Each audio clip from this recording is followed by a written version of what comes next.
What's up? This is EJ Stewart. What if I drop 40 days, 40 nights? One, you can't do it. All you are your words. If there's anything you learned about me, I'm gonna keep it 100 with you. Every morning, every night, for 40 days. Going to be a long 40 days this year. My skill shot will hold for your city for 40 days, 40 nights. Rest in peace to all my ops. For 40 days. If I can do that, then everything will be okay. You're the guy who can't finish a sandwich. You think you can go 40 days? This isn't normal! Oh, you're wrong, brother. I'm gonna go the distance. Let's go! Let's go is right. Let's go is right. What's up? This is EJ Stewart. You're watching 40 Days, 40 Nights.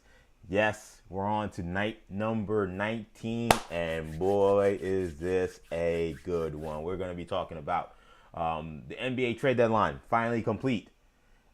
This has been a very active trade deadline. Today, you did not see the biggest names go, but there were some interesting trades. The Knicks made an important trade that we're going to talk about for sure. But today, I think the story will be the trade that didn't happen as opposed to the trade that did happen, whether it came to Giannis Antetokounmpo. He was the big fish. This was the conversation we've been having now really since this past offseason, but realistically, in terms of the Bucks opening themselves up to offers for the past week. Nothing happened. He is still a Milwaukee Buck. The Bucks and Doc Rivers and the whole team seem to be having a lot of fun with the fact that he is not going to be a Buck. He's not going to be rather traded to the Knicks, to the Warriors, to the Heat, or any other team. T-Wolves, none of that happened. You will indeed have Giannis Antetokounmpo around for at least another half season. Now, does he play the rest of the way? He's dealing with a calf injury at the moment. We'll see. The word early is that he would want to come back and play. I'm not sure how much the Bucks would want that, considering this is a great lottery. If you can get into this lottery and get a high draft pick, that would be the smartest move, I would think. So that's going to create an interesting conversation and dynamic moving forward. So we'll have the latest on what's going on with Giannis. We will also talk about some of the trades that have happened. So you do have Ivica Zubac, the big man from the Clippers, going to the Pacers.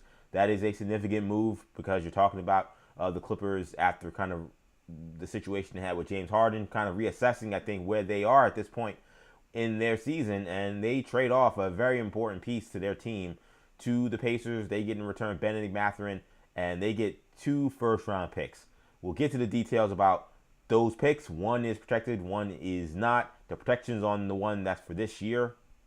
A little odd, to be honest. I think we jumped the shark when it comes to how often and how aggressively teams will protect their lottery picks. I think it's something that we had to abolish when we get to the next CBA, but maybe a conversation we'll have a little bit later on in the show. But we got a big trade out with the LA Clippers and the Pacers, 2 teams that may not be in the playoffs, but I think they have implications, big implications for next season for both teams. And then you got the New York Knicks, who I think made the second most significant move of the day. They traded for Jose Alvarado, backup point guard for the New Orleans Pelicans. The Knicks have been eyeing Alvarado, it felt like, for more than a month, maybe months now at this point. He had been linked to the Knicks for a while. He's a native New Yorker. The Knicks had looked at backup point guard and point of attack defense as weaknesses that they wanted to improve potentially in this trade deadline. They were able to do that, and they didn't send out much. They basically sent out the guy that they acquired for Gerban Yabusele. They traded Dallin Terry, who's on an expiring contract, former first-round pick, who hasn't really all that worked out too much. He goes to New Orleans along with 2 second-round picks, and the Knicks get Alvarado. So we'll break that down a little bit later as well. We also got to talk about, finally, your boy's Watch Wonder Man. Your boy has officially watched Wonder Man. Give me a round of applause. And listen, it took me a little while, longer than I expected, simply because of doing the 40 days and 40 nights and hosting on the Fan. And typically, that's the kind of show I would have ran through in one day, no pun intended, but I did not do that. I just had to wait a couple of days. I got through a bunch of episodes, then had to watch the last 3 today. Phenomenal. Truly phenomenal. A wonderful job. Shout out to Marvel Studios. Shout out to Yahya Abdul-Mateen, who did a phenomenal job. Ben Kingsley, phenomenal job. And then also the director of this show, Destin Daniel Cretton, who, by the way, did Shang-Chi and the 10 Rings. And by the way, is doing the new Spider-Man movie coming out this summer. He also, all of them killed it. We'll break it down in length. I'll tell you what I liked. It will kind of veer into spoilery mode, and this is kind of the difficult parts of the show sometimes when I do start doing reviews. I think the best way to do it is to do it with spoilers, but maybe I'll, on the fly, decide not to do it for. Who knows? You know how the show goes. It's kind of a freestyle kind of event here. But we will talk about Wonder Man because I'm really psyched about it. There are already reports that Marvel is itching towards greenlighting a season 2 already. Because I guess they've seen the reviews of this, and it has been over the top positive. And now I get it. As someone who was a little late to the party in terms of being able to watch it, I started watching it over the weekend. I think on Sunday, I think was the first day I watched it. So I started watching episodes and got hooked immediately. I was like, oh snap, this is the real deal. This is an excellent show, and continued on throughout the rest of the week, and then was able to finish the episode today. So we'll talk Wonder Man. You guys know Marvel is a certain aspect of this show. As I say, 40 Days and 40 Nights is a sports-centered show. Not to be confused with Sports Center. Sports-centered show, meaning, yes, you're coming to the table likely to talk sports because that's where most of you guys probably know me from, right? From Maggie and Perloff Show, from WFAN, from even the New Generation Media, New Generation Podcast Network content. A lot of that was sports talk. A lot of that was NBA draft content. Though, if you follow the channel and if you subscribe to the channel, if you see where you're here and what you're looking at, you can certainly see a lot of Disney content, a lot of Marvel content, a lot of DC content. So we love superheroes, we love Star Wars, we love wrestling, we love all different kinds of stuff. So all of that gets thrown into the stew, and it becomes this project I'm on, 40 Days and 40 Nights, where I do 2 live streams per day. I do one at 8 a.m. and then I do one at 6 p.m. every weekday, Monday through Friday. 2 new shows, not recycling the old show, just playing the old one back from 8 a.m. No, I stay in the crib. I may do stuff during the day, but I'm back in the same spot. I start in the crib, doing the first show 8 a.m., and then the day goes on, news happens, crazy things happen, and then we come back at 6 p.m. and we talk about what happened the rest of the day. So that is how this show works. We're doing this for 40 days and 40 nights. I am on night 19, wrapping up week number, as we confirmed yesterday, 4, because I was very tough with math in terms of how many weeks this whole thing was going to be. Thanks to my friend Rob DeRay telling me that it is indeed 8 weeks. We're almost halfway there. This has been a lot of fun. And like I tell folks all the time, and there's some folks I know are excited to see Bart and Carlos. Let's get to that. Bart Winkler Karlos Ortiz. I mentioned it earlier in the day. I talked about it yesterday. They are indeed locked and loaded and ready to go.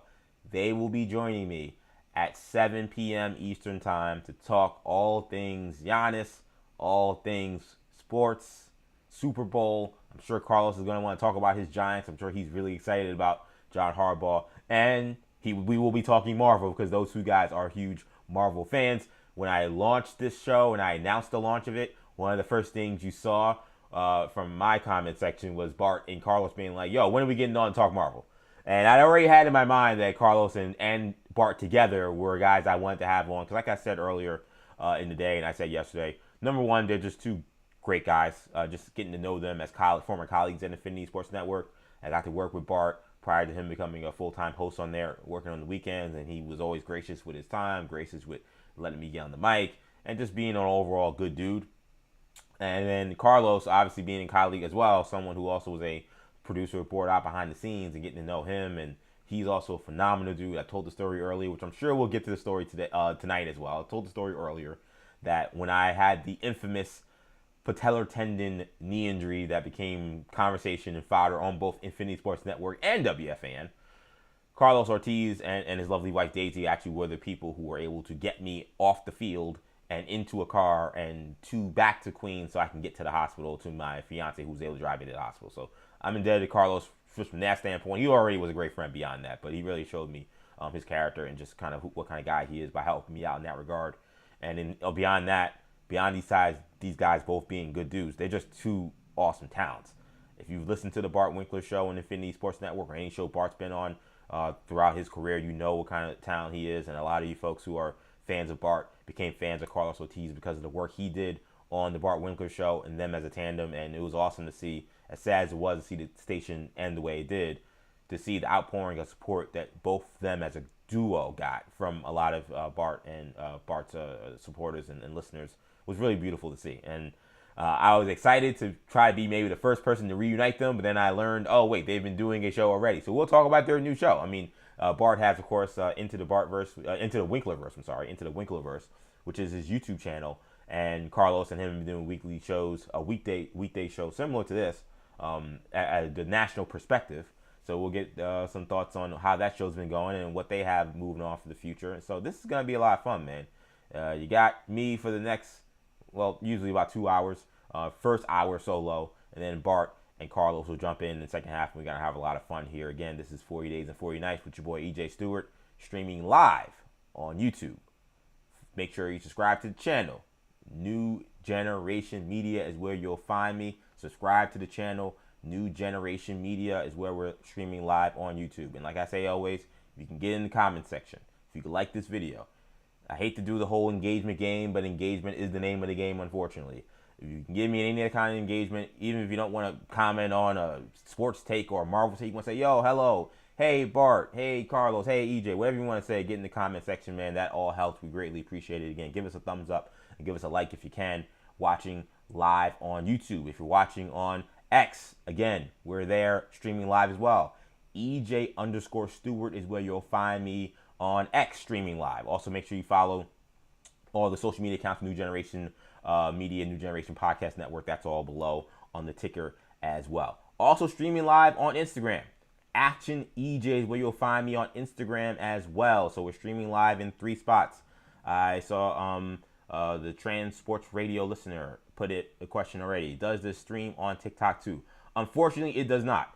I really like this software that I work on, Ecamm. It's been pretty good. I haven't had too many issues yet, knock on wood, so far. But the way it works, the TikTok of it, they haven't quite figured out yet, it seems. So unfortunately, not TikTok. I am on TikTok though, and I actually post clips from the show on TikTok. If you go to my TikTok, Action EJ, also the name of it, Action EJ as well.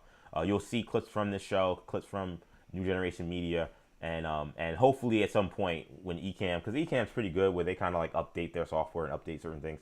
I'm sure TikTok will eventually be a place where I can stream live. Unfortunately, right now I cannot stream live, so on TikTok, but I am live on Instagram, Action EJ. Shout out to my guy Rod. I talked about Rod today. Rod, I don't know if you were listening. I talked about you today. I told the story about the last time we had a haircut. I was talking about Vanessa Bryan and talking about all the things we were talking about, and I've told the infamous story as well about how you were the when I got a haircut and I showed you about me working on Maggie and Perloff show, how you were like, oh, that guy looks familiar. Isn't he an actor? And then I realized it was because he was in Hustle. When most people know my good friend Andrew Perloff as being a radio host or a reporter, which was always quite fun. So shout out to my guy Rod. That is my barber. He's the man. If you ever need a haircut, reach out to him because I think he does a pretty bang up job, if you ask me. But yeah, shout out to him. He's watching on Instagram. So again, you can comment on Instagram. You can comment on X. You can comment on YouTube. We got Mark's 2059 saying Bart and Carlos. I assume that means Bart and Carlos, unless that's an inside joke on the show that I don't know.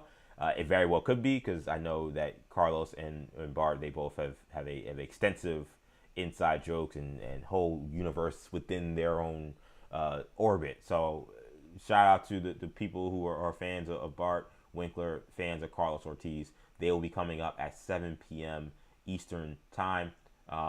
I'm really excited to do this one, man. This is going to be a lot of fun. And they were not, like I said, I know someone earlier in the comment section was like, what about these big guests you've been talking about? Again, I told you I would deliver. We're going to have Carlos later. We're going to have Bart later. I'm really confident about the other folks we'll have coming up. Definitely next week, maybe even tomorrow. We'll see if I make some phone calls. But yeah, this is just revving up, man. We're only halfway there, and this is going to be a lot of fun. So let's get the ball rolling, man. Again, make sure you follow us where you can follow us, subscribe to us where you can subscribe to us, excuse me. And let's get it moving, and let's get it cracking, starting with the news about Giannis Antetokounmpo. So he will remain with the Milwaukee Bucks beyond the trade deadline. Trade deadline came and went at 3 p.m., and the Bucks had alerted the teams that were invested in trying to make a trade. That was the Warriors yesterday, Heat, and T-Wolves this morning. That sorry, not sorry, we're keeping Giannis Antetokounmpo. He will not be traded. So the 9-time All-Star is going to remain in Milwaukee for now. They resisted trade offers for Giannis. They had been listening to offers from the Warriors, Heat, T-Wolves, among other teams that had expressed interest, according to ESPN. But ultimately, we're not motivated to move him ahead of the trade deadline. So Giannis and the Bucks are expected to reevaluate this situation in the offseason. House cleaning notes on Antetokounmpo, where things stand with him moving forward. So he has essentially 2 years left on his contract, but he has a player option for the final year for 27-28.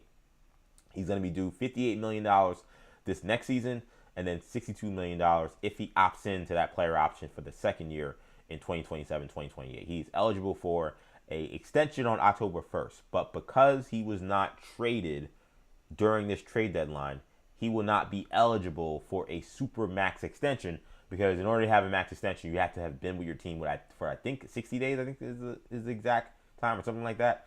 And by October 1st, by the time the season ends, he won't get to that mark of the time he needs to reach that super max extension. So he can extend with somebody, and that will be a factor, I think, when we revisit this potentially in the offseason if he does get traded, because now with him being on a pseudo expiring contract, in theory, because he has that player option where he can opt out, that could also put the thumb on the scale for just where Giannis will kind of allow himself to go. If you're a team like the T-Wolves and you offer the sun and the moon for Giannis Antetokounmpo, are you going to do that if he says, you know what, I'll come, but I'm not going to sign an extension? Same thing for any team that signed. I know I mentioned the T-Wolves. I didn't mean to insult T-Wolves fans, because it seems like there actually is genuine interest. But it could be any team that wants to offer a trade, and if the Bucks are more willing to open up offers and willing to accept, Giannis having that extension could play a factor. And we don't know. Some teams don't care. The Raptors knew that Kawhi Leonard was going to sign a contract extension with them. They didn't care. They traded for him rather, hoping that they can convince him to stay, but knowing they'd have at least a 1-year window at winning a championship, and they won it, and that was it. But they have that championship they always hold on to. So it doesn't mean necessarily that Giannis will be able to have a no trade clause or anything like that, but it does certainly mean that it could impact the kind of packages the Bucks could get for Giannis from teams that may not have a guarantee that he's willing to sign long term. So those are kind of the housekeeping aspects to this situation. I think this is kind of where this was most likely to land when it came to this. It made the most sense for the Milwaukee Bucks to wait until the offseason to trade Giannis Antetokounmpo. The reality is, as soon as the season ends, you have 2 more picks open up for the Knicks, 2 more picks open up for the Heat, 2 more picks open up for the Warriors. All these teams that they had been talking to, they'd all been working from a weaker treasure chest when it came to potential assets they could give the Milwaukee Bucks. And the Bucks, reportedly, in terms of what they were asking for, they wanted a prominent young player and a treasure trove of first-round picks. The teams that Giannis seemed to be interested in, though, is still very weird and very unclear as to like how much he was really demanding a trade. But he had some fun with that today. He posted the infamous Wolf of Wall Street, Leonardo DiCaprio clip of "I'm not effing leaving," and it had a kind of a cryptic, not so cryptic really, but kind of like a cheeky kind of caption that was like, "Oh, I don't chase, I attract," or something like that. So he's having fun with a lot of this. Doc Rivers basically said, I have an announcement about Giannis Antetokounmpo. As the head coach of the NBA All-Star Celebrity Team, he is putting Shams Charania on the trade block, and that got a lot of laughs. So I'm not quite sure why everybody's so chummy and laughing about this. I mean, I think at the end of the day, this is kind of delaying the inevitable, and the Bucks are still an awful team, and there's not a lot good going around over there. But I think they are, because this has been a stressful time, there's been all this talk about, and I don't know what's true or what's not, but Shams was talking about, there's been all this tension that's been building for the last months as the loss is starting to mount up. Maybe this is their way to kind of get back at Sham, as he's been creating negative headlines for him and for the entire team. So they seem to have a lot of fun with it. I look at them and like, man, you guys still stink. So you can have as much laughs and jokes as you want, have as much fun as you want right now. Giannis, you could laugh about all the stuff, but at the end of the day, you're still going to have to make a decision. Are you going to stick with this organization that appears to be going nowhere, or are you going to have to make a move and put your thumb on the scale and demand a trade to a certain team? But I think for the Bucks, this was the right thing to do. I think the only reason to trade him midseason at the trade deadline would have been if he told them, I'm going to make life such a living hell for you that if you keep me around, like, I may not show up, I may be insubordinate, I may do whatever. I'm just going to be such a pain in the ass that it's not going to be feasible for you to keep me around. So you need to get rid of me. He would have to have pulled a Jimmy Butler or a James Harden. Those guys have been experts at just being complete lunatics ahead of the trade deadline to ensure that they can get out of their team and get out of their situations. Giannis had said even up until just, again, I talked about the one-on-one interview he did with The Athletic yesterday, and I talked about it earlier this morning, that it doesn't seem to harbor like ill will or hard feelings to the Bucks organization, to the city of Milwaukee, or anything like that. Unlike some of those other guys, where there was hard feelings towards the front office, ownership, city, whatever the case may be. That was not the case for Giannis Antetokounmpo. So if he wasn't willing to quote-unquote be the bad guy when it came to this, then the Bucks had no motivation to listen to whatever the hell he wanted, or his suggestions that maybe they should move part ways, or his suggestions that maybe he should be traded. They're like, all right, cool, buddy. And, they're all right, we'll open it up to see if somebody's going to give us something insane. And they didn't seem like the packages. I to be honest, when I hear that they could have got 4 unprotected firsts from the Warriors, I know they would have got no players they probably would have wanted. I kind of look at that, I'm like, man, that seems kind of sweet. Like, I think the Warriors are going to suck. And I think those picks could end up being really valuable. But, I mean, again, they may look at it and say, listen, we can get better players. And maybe not 4 first. We can't get 4 from Miami in the offseason. Maybe not 4, but maybe we get better players in 2. Or maybe maybe some of these teams, when they get to the offseason, they'll be able to restructure their teams and redirect guys to get more picks. Like the Knicks, for example, were a team that was not interested in doing that, it seemed like. It seemed like the Knicks, from the reporting at this point, is pretty content with their team and wants to see this thing through with this squad. I think they would have probably taken Giannis for 75 cents on the dollar, but I don't think they were going to move heaven and earth to get him. That seems to be where things stood with the Knicks in their situation. So at the end of the day, I think this is where this probably had to land. If you ask me what's going to happen in the offseason, I think that Giannis is going to get traded. I don't expect Giannis to come in next season on a team that I don't think has really a pathway to getting any better. They will possibly have a lottery pick. How high that pick will be, I don't think it's going to be like a super high pick, though. You never know. The Dallas Mavericks came into this past NBA draft coming from the play-in tournament, and they got the number 1 pick. So as we've seen, weird things can happen with the new lottery odds, and we're going to keep it just to it being the new lottery odds, not anything else nefarious when it comes to this. But it seems like anything really can happen in those situations. So if that is a possibility, where they can decide, you know what, let's go to the lottery and see what happens. And, we got the number 1 pick in the draft. Well, let's see if we can flip this for something. That something actually could be valuable. I mean, in this draft, it's going to mean a lot. This is a loaded NBA draft. So I don't want to say there's no chance they could improve their team, but to the point where they can compete for a championship again, Giannis himself said that the clock is ticking on me. I'm going to be 32 years old. If I'm being realistic, I probably have until 36 of playing at a high level in order to maximize this talent I have to win a championship. Is a high draft pick going to change life for them in that way? We'd have to see. Is there some move that I can't foresee they can make in terms of making a trade or something that can bring in another star? We'll have to see. Those are things that I think we're going to have to determine as we get, to the offseason and how the season ends, right? We got to see, do the Bucks actually make the playoffs? Because then there's word that Giannis may want to try to get back out there and help them get to the playoffs. I would say that is something that they should have no interest in. And does that become a level of contention? Like, does that make Giannis more upset and more inclined to say, get me out of here if you guys are really in for the tank? It kind of ended up being the case with Damian Lillard, where, remember, they sat him. Now we know famously, because of the Chauncey Billups investigation and some of the transcripts that we were getting from the feds, that they were sitting him because they wanted to get Victor Wembanyama. And they seemed very comfortable with that reality. So they were sitting guys and doing all this kind of stuff in order to make sure they could get the kind of pick they wanted for Victor. And then when it came time to then get to the draft, of course they didn't get Victor, but they got Scoot. And they didn't do anything to trade the number 2 pick. They didn't turn Scoot into a different player or draft Brandon Miller, who made more sense next to Damian Lillard. Like, Damian Lillard knew back then, okay, at that point, the writing's on the wall. Who's to say that whatever will happen, how this season ends, how they handle it with the Bucks and his injury, and whether or not they tank, and how they handle the NBA draft, whether that will also be an indication that the writing's on the wall in terms of whether or not they make a move on this. And just, again, like I say, this is a sports-centered show. I also say this is a show with New York sensibilities. It is not a New York show. We talk mostly national sports, but we do talk a lot of New York sports because I am a New Yorker and I work at a New York radio station. So from the Knicks side of this, just because there are Knicks fans who will be interested in what this means for them, this was your best case scenario. This was the best case scenario you could have happened because there was no realistic opportunity for the Knicks to trade for Giannis Antetokounmpo. They just did not have the assets that the Bucks would want. Unless Giannis told them again, I'm going to be an absolute a-hole unless you trade me to the Knicks. And even then, it wasn't guaranteed. So they didn't have a feasible way to get Giannis Antetokounmpo at the trade deadline. And the Knicks, I think, learned that kind of quickly, which is why they moved on.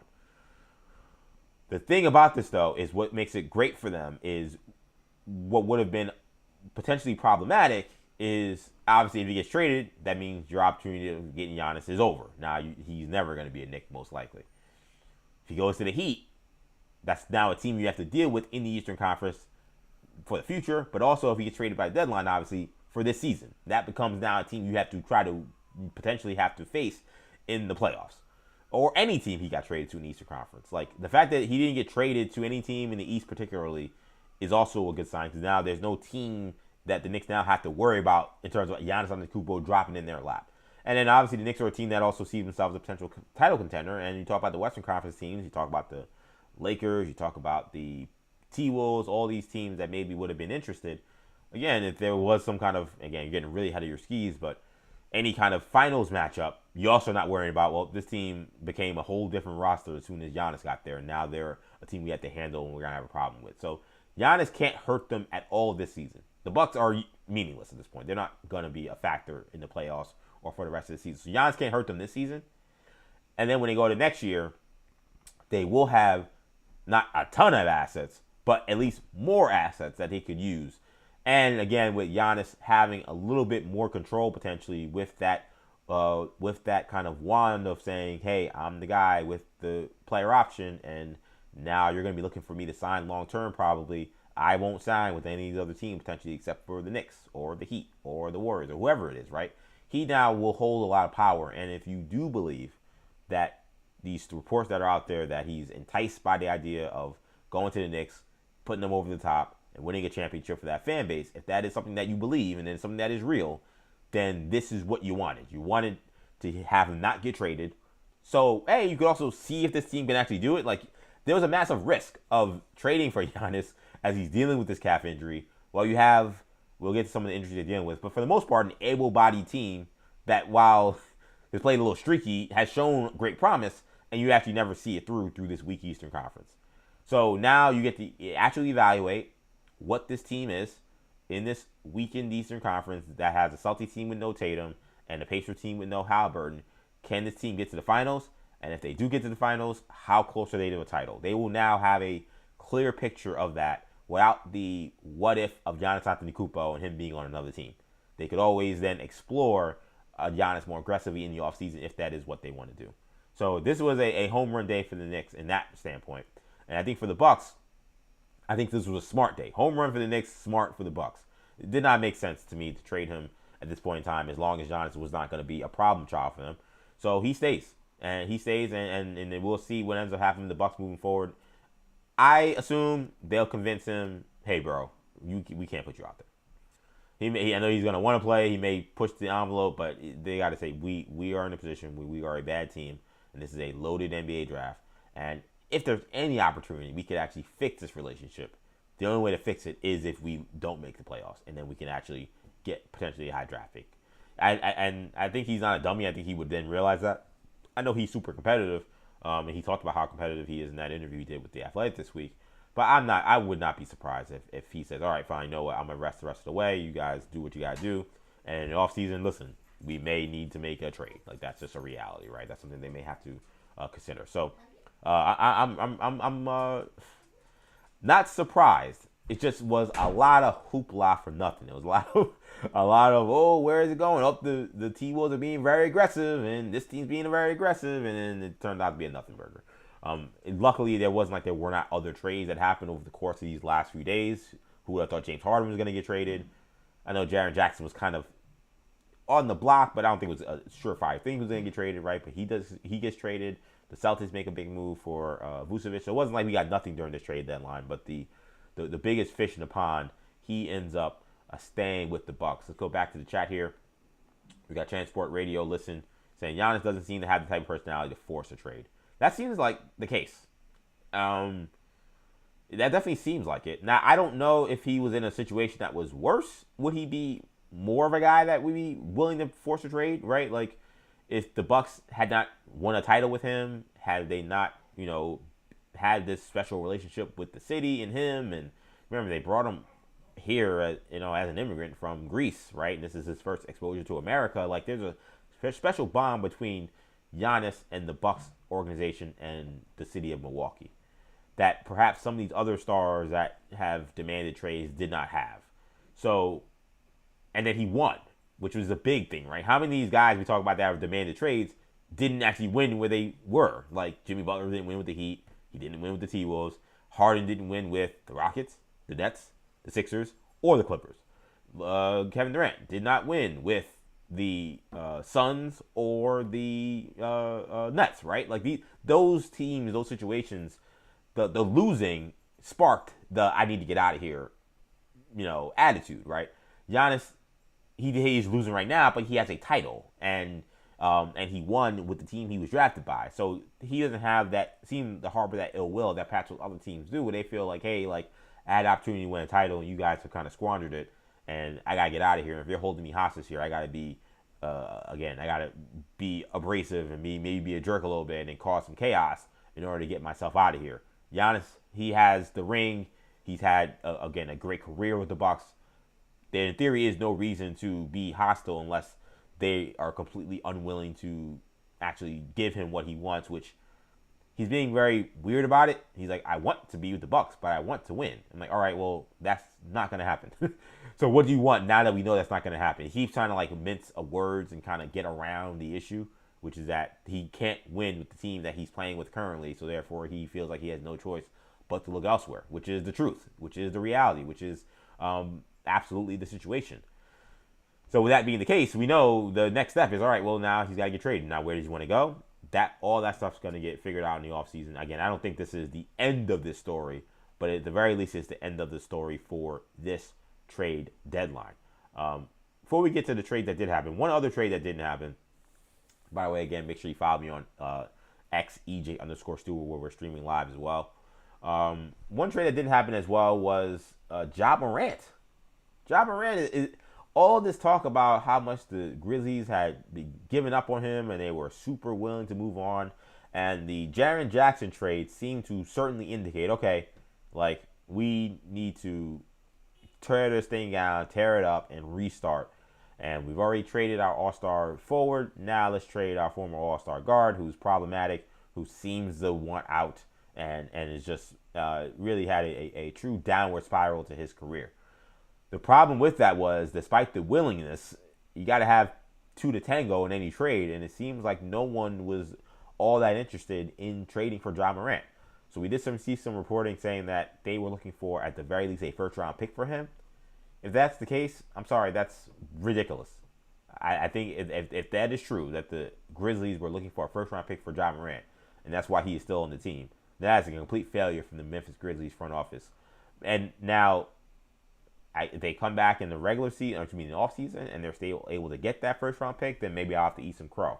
But the reason why I still say it's a failure, even if that does happen, is because Ja has not played well this year. I would still assume a team that doesn't have Ja Morant, I know there's been questions about this, I'd assume they'd be worse without him on the roster than with him. So I think it hurts your tank if you're keeping this guy around. I know the team losing Jackson is huge. They didn't get a lot back for him. So in theory, you're like, all right, well, you lost Jackson, so how good are they really going to be? But if Ja Morant's still around, he wins you a couple games, you're actually not trying to win, then you kind of screwed up your tank. To me, you should have took the Ja Morant back for a box of peanuts, because it's not even so much about the compensation for Ja. Like, you screwed that up. Like, he well, not even you. He has screwed it up. Like, he has become so self-destructive with his actions, with his lack of maturity, and with his declining play, that he just doesn't have the value that you think he should have, considering the star player he once was. Once that happens, you just have to cut bait. You have to cut your losses. Because everything about this season, once you're out of it, which the Grizzlies, again, are pretty much out of it at this point, becomes about draft positioning. I hate that this is the conversation. I know people don't like tanking, but this is just the reality. They're a team right now that is 20-29. They are 2 games out of the play-in tournament currently, and they are 10 games out of a full playoff spot behind the Lakers. They're not going to the playoffs. They're not, especially now without Jaren Jackson.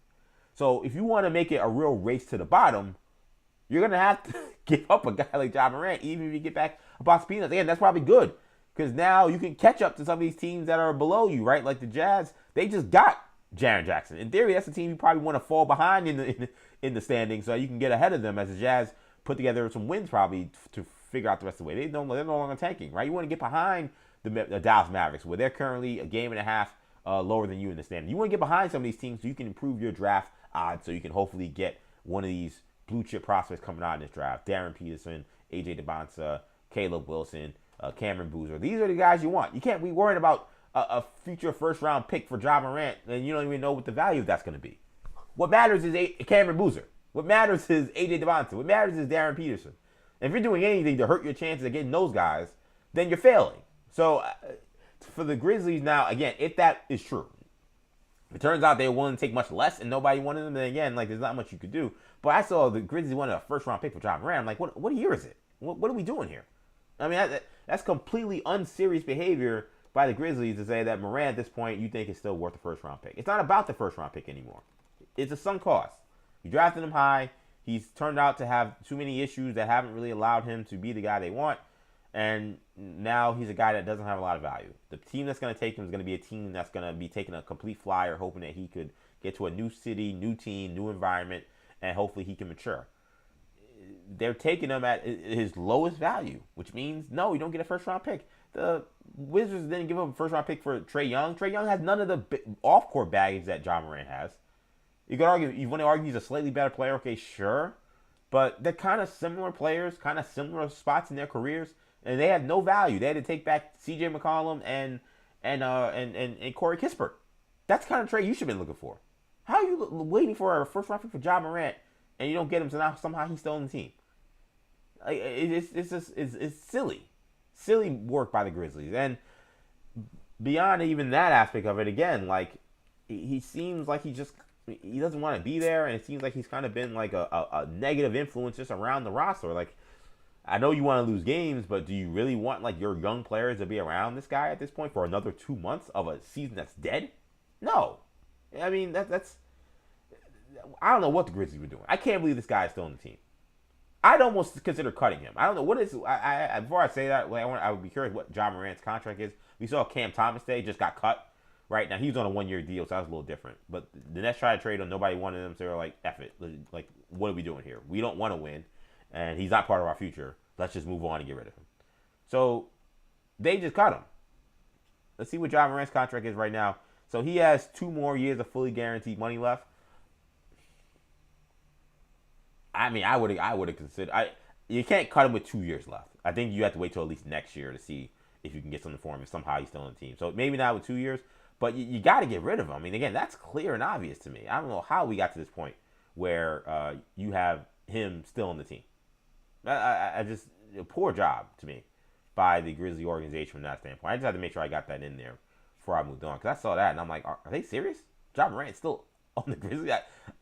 It was mind-boggling, completely mind-boggling. But let's move on here. Let's shift gears. I want to talk about, before we get to the Knicks trade, I do want to talk about this Zubac trade from the Pacers. So, or to the Pacers, rather. So, Ivica Zubac, the Clippers big man, he is going to the Indiana Pacers. Pacers, in return, are sending back Benedict Mathurin and 2 first-round picks. Now, the compensation for the first-round picks is indeed very crucial, so I want you to pay attention to this. This is interesting. So, not only do you have the first-round pick from, I believe, is 2029. My notes are going crazy right now. I don't know what's going on with Google Chrome. I'm trying to see if I can open a new window, so I don't got to worry about this, but I might have to go to a different web browser. But either way, you got I believe a 2029 pick, and you have a 2026 pick for this year. This year, the protections are weird. So, it's protected 1 through 4, and also 10 through 15.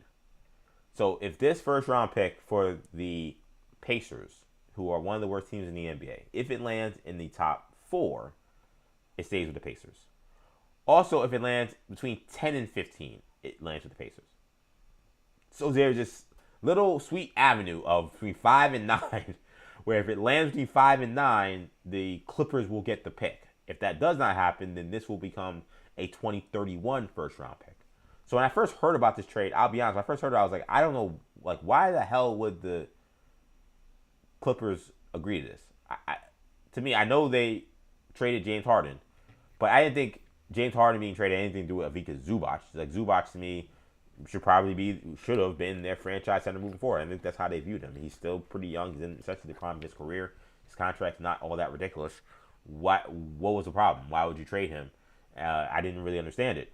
And then you take out Benedict Mathurin, who I'm like, I'm not all that high on him. He's a talented scorer.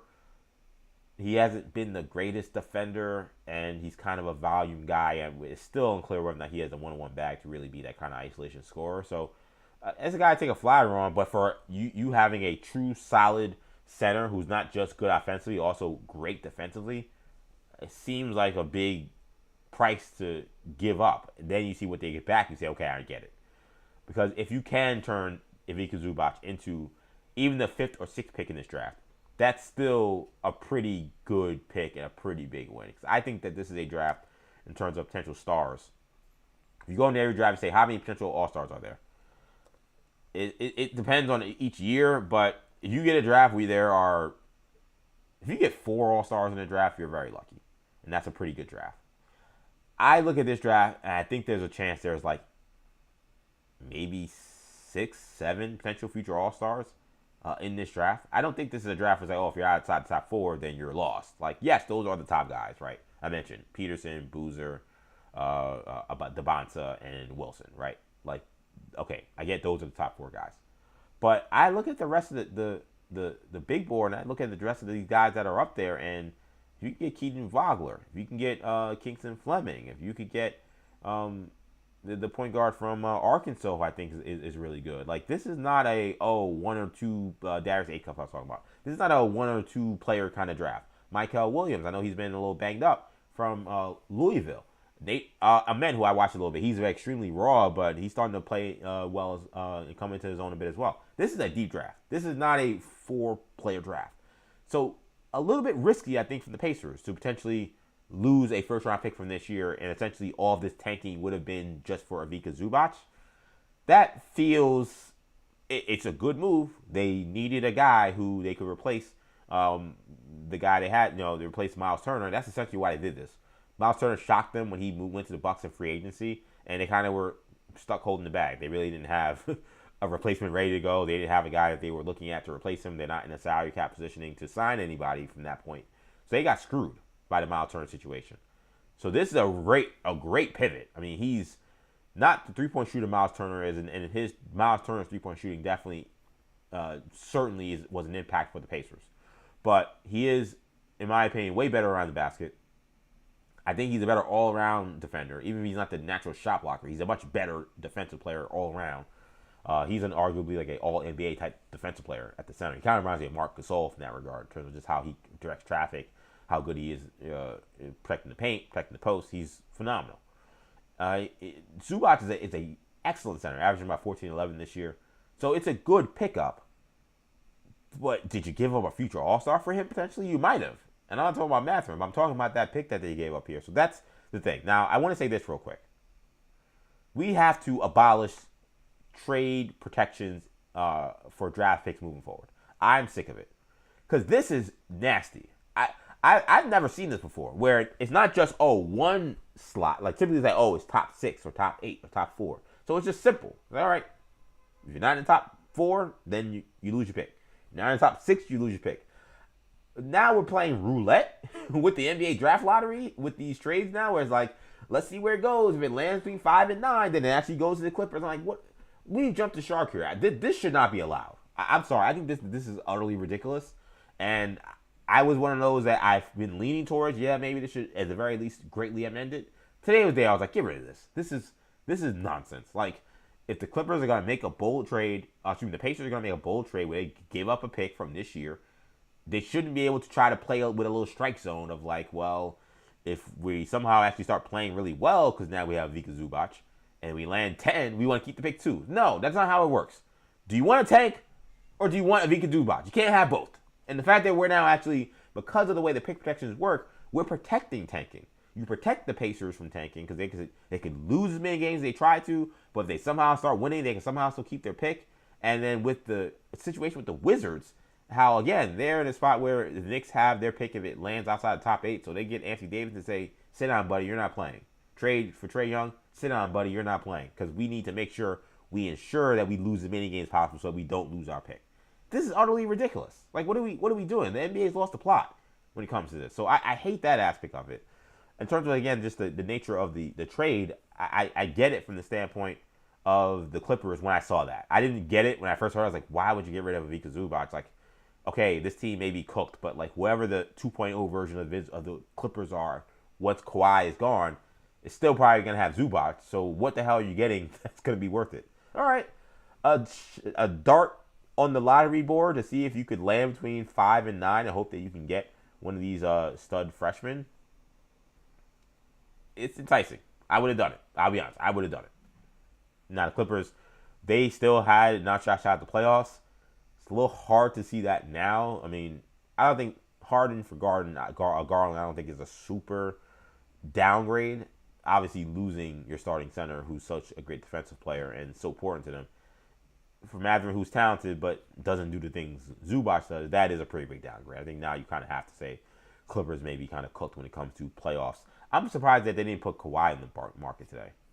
I wonder if Kawhi told him, I don't want to play anywhere else. Don't trade me. Because I'm like, if you're trading Zubac and you already have Harden gone, what are we doing here? Like, I know maybe they think, well, we don't want to just hand the Thunder a top 5 pick, because that's the whole thing about this, right? Like, the reason why that shot in the dark for the Clippers at a 5 to 9 pick is a good gamble, even for giving up Zubac, is because they don't have their first round pick this year. And it goes to the Thunder. And as bad as things was earlier, it started to look like, man, they may hand the Thunder like A.J. Devonta. Like, it looked like that could happen. It's not so much now. They've played such great ball of late, but now we'll see how the rest of the season goes because they've made these moves and how they finish. So they don't have their pick. So this gives them an opportunity to get back into this draft for a team that needs to rebuild. And a draft that is very good. So I think this is one of those trades where I kind of like it for both teams. I might kind of like it for the Clippers more, only because it is a little risky for the Pacers. But for the Pacers, it's all about next year. Next year, now they have Haliburton back. You'll have your defensive anchor at center and a good rim runner who will fit well with Haliburton, even though he's not the shooter Turner is. And now you run it back with the squad you had that was one game away from going to the NBA Finals. So from that point, I totally do understand it. So let's keep it going, man. Before we have Karlos Ortiz and Bart Winkler, they'll be joining me at 7 p.m. Talking Giannis, talking NBA Trade Deadline, talking Super Bowl, talking Giants. Really excited to have that coming up in just a little bit. Before we get to that real quickly, I get one more comment in here. Transports Radio Listen says, will teams want Ja with only a year left on his contract? That's actually probably the only time someone will want him. Because who wants to commit to a guy that's that unstable for a long period of time? That's probably why nobody wanted him now. Because if you're trading for him now, you're signed up for this year plus 2 more years. If you wait till the offseason, I don't know if I'm even trading for him next year. But maybe the offseason, maybe you say, okay, I'll take a flyer on him in the offseason with 2 years left and maybe on an expiring contract. If it goes really poorly, I can trade him in the following offseason. But I think that's actually, it's the opposite with him. With Giannis, it's I want him long term, or any other star. With Ja, I think it's the opposite. It's I need to see him in a short-term basis and see if he has the motivation in that standpoint to have his head on straight. And then maybe I'll determine if I want to sign him long-term. I don't want to be handing him, $50 million a year for 3 years, which is basically what you would have been doing if you traded for him today. Which is why, from that standpoint, it's not surprising they would have got rid of him. But considering the Grizzlies were holding out for a first-round pick, that, to me, makes absolutely no sense. Let's get over to the Knicks here now. So the Knicks made a big move today. They trade for Jose Alvarado from New Orleans. So this is a homecoming for Jose Alvarado, who was born in Brooklyn. He played at Christ the King High School, Catholic High School League, the league I played in as well. I played at St. Francis Prep. Nowhere near as good as Christ the King. Christ the King, one of the best teams in the league. Still one of the best teams, I believe, in the Catholic High School League. And Alvarado now goes to the Knicks. The Knicks desperately needed. They felt like it seemed like backcourt help.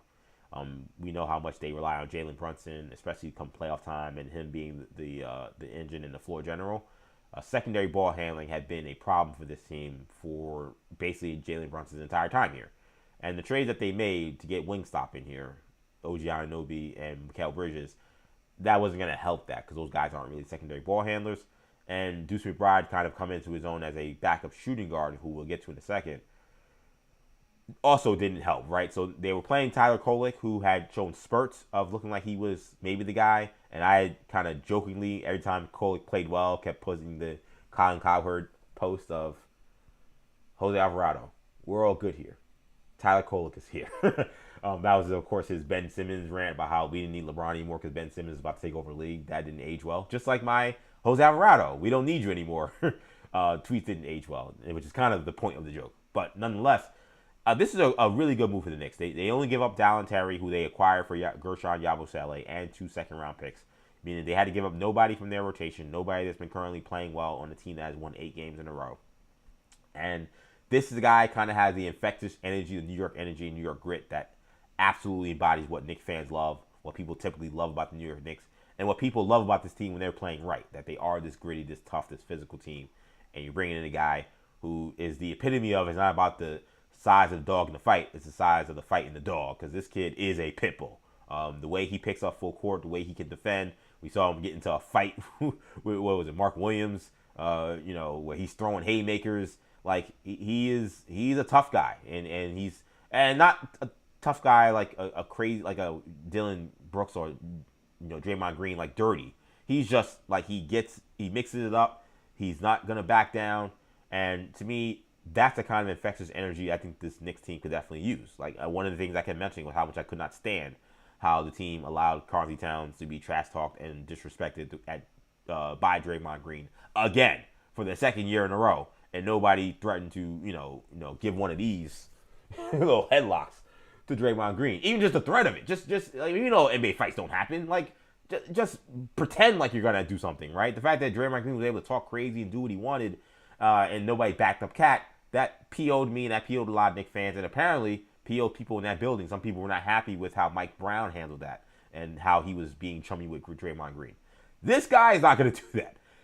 Draymond Green acting crazy. If there's anybody that's going to step to Draymond Green, it's going to be Jose Alvarado. So I think just from, if you're one of those folks who feels like the Knicks have been missing that dog, missing that, listen, that little whatever, he's going to bring that. And the other aspect that's important about this too, beyond just the basketball in terms of what he brings to the table just by himself. He's, again, a really good defender. He can pick up full court. He can hit open threes. He's not a lights-out three-point shooter, but he's a good three-point shooter.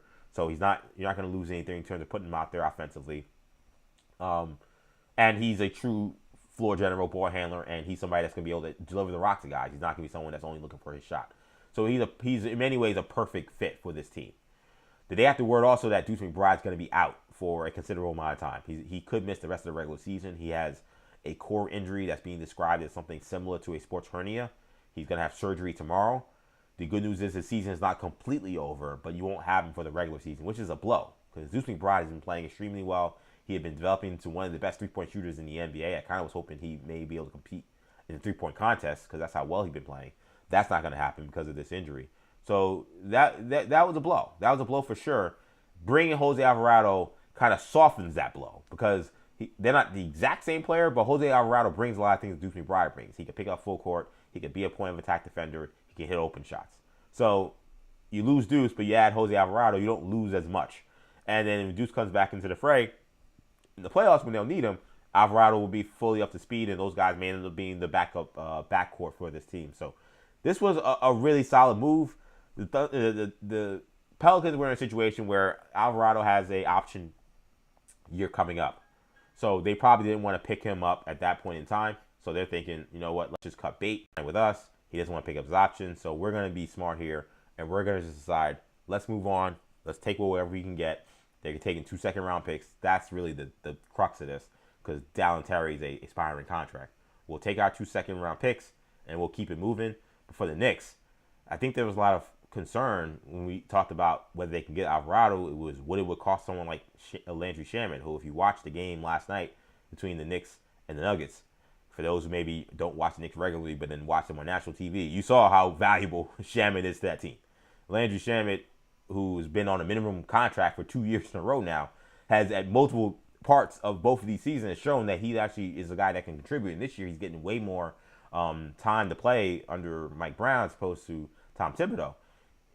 They couldn't afford to lose someone like him or anyone else on the rotation. I don't think people wanted to give up on Tyler Kolek yet. Kolek may be a guy who doesn't come onto the team and continue moving forward as like a guy who's playing regularly with Howard Alvarado being on a pseudo expiring contract. So this was, I think, all around a win for the New York Knicks. I think it's a move that you look at them and say, given how they're playing, given the Eastern Conference, and given their weaknesses and how they could have addressed them with Alvarado, you got to feel really good about where the Knicks are coming into the second half of this season.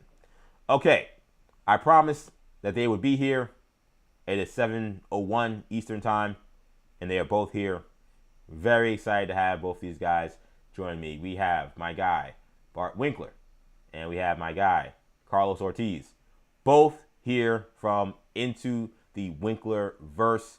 Again, this is super excited to have these guys. Of course, these were former colleagues from Infinity Sports Network. Now, two guys doing their, we already lost Carlos already. Hopefully he can come back. But we got Bart here, and this is going to be a lot of fun. So Carlos is not calling me back again, so hopefully I can get him up here now. And let's see. Carlos going once, going twice. Let's see. Don't see him yet. Let me see if I can put him in. You look nice. You look good. EJ, you look good.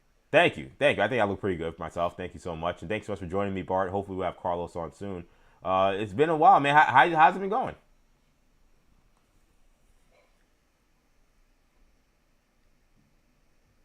Oh, let's say. I think, is my internet bad? I hate to do this on the show. Is my internet bad? It might be you. It might be you. I'm not 100% sure. Because I see you and I hear you, but it looks like you're not hearing me, which is not the greatest. Carlos is jumping up here again. Let's see if we can get Carlos on here again. Let's see if we can make this happen. And I would like to see. It might be something with me and how I have. This is, of course, the drama of trying to do live shows. We've been pretty good with guests so far. We actually haven't had too many issues with guests coming on. We had a couple of hiccups. Ironically, it was also with former ISN colleague Manny Rodriguez, so he had some problems. I'm seeing if maybe I can close some apps, and maybe that will help. Hopefully that will help the situation. But Carlos, I see you. Do you hear me? Does not look like Carlos hears me or sees me. It looks like Bart may also be frozen, so we may be dealing with some technical difficulties here. So apologies to that to the folks as we try to clear this up again. Really excited, hopefully, to have Bart Winkler joining me. Hopefully, to have Carlos Ortiz joining me soon. This will be a lot of fun when we straighten this out. I'm gonna see if those guys text me while all this is going down. But they are slide to join me soon. Hopefully, we can get that going as soon as we can try to see if we can figure this out. I may see if I can quickly do. Last time I tried to do a Zoom, it didn't really go that well. But I'm wondering if that will be the better option to try to do this. Let's see what happens if I. Do that. Let's see. Okay, we got Bart coming back in here and Carlos. Let's try one more time here. So we got Bart, and then we got Carlos, they're not in my green room. So hopefully, let's give them a second and see if that works out, and that's a little better. All right. So I see Bart, I see Carlos. Looks like they're both there. And let's see now. I'm gonna see if I'm gonna bring Bart back to the screen. And I'm going to see if I can bring Carlos back to the screen. Let's see if this works out. Okay, do either of you guys hear me now? Do either of you guys hear me? No. It says both of them, it says guests has muted themselves. Are you guys on mute somehow? It seems like you guys might be on mute.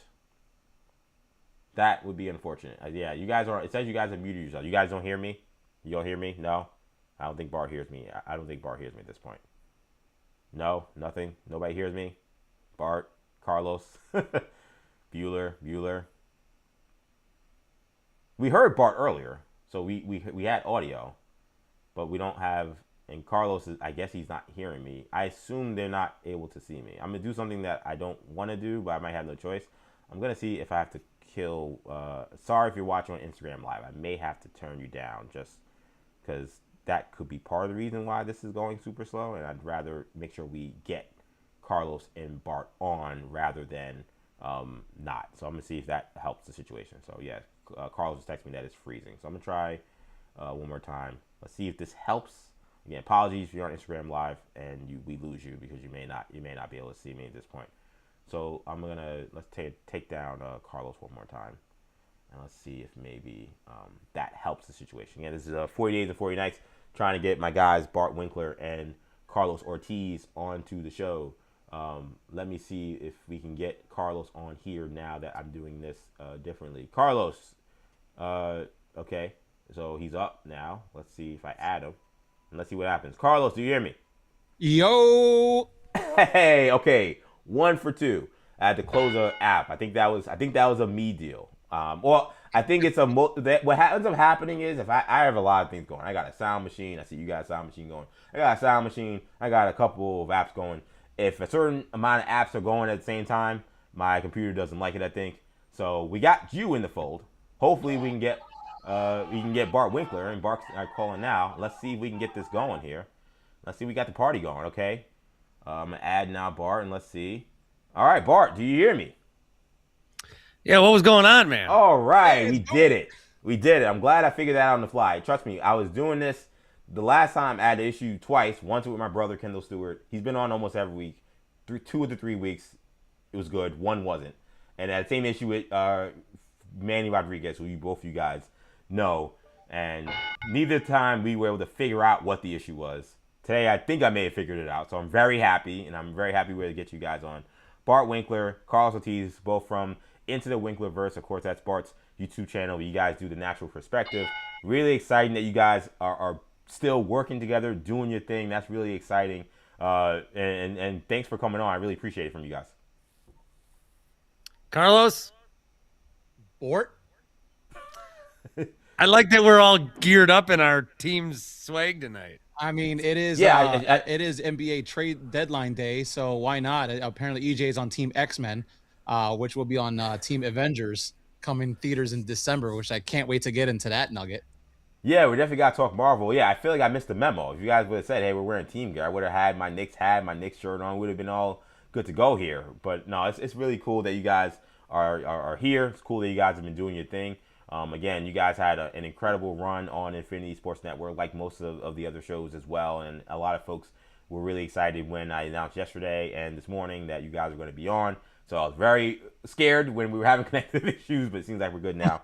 So I'm really excited about that. We got Karlos Ortiz and Bart Winkler joining me today. And the big news today so far, I want to get your perspective on this, Bart, as you sit there in your Bucks hat. I'm sure wearing it proudly because at least for the next, 4 months at least, that Giannis will remain a Milwaukee Buck. How surprised are you that this day came and he remained a Milwaukee Buck?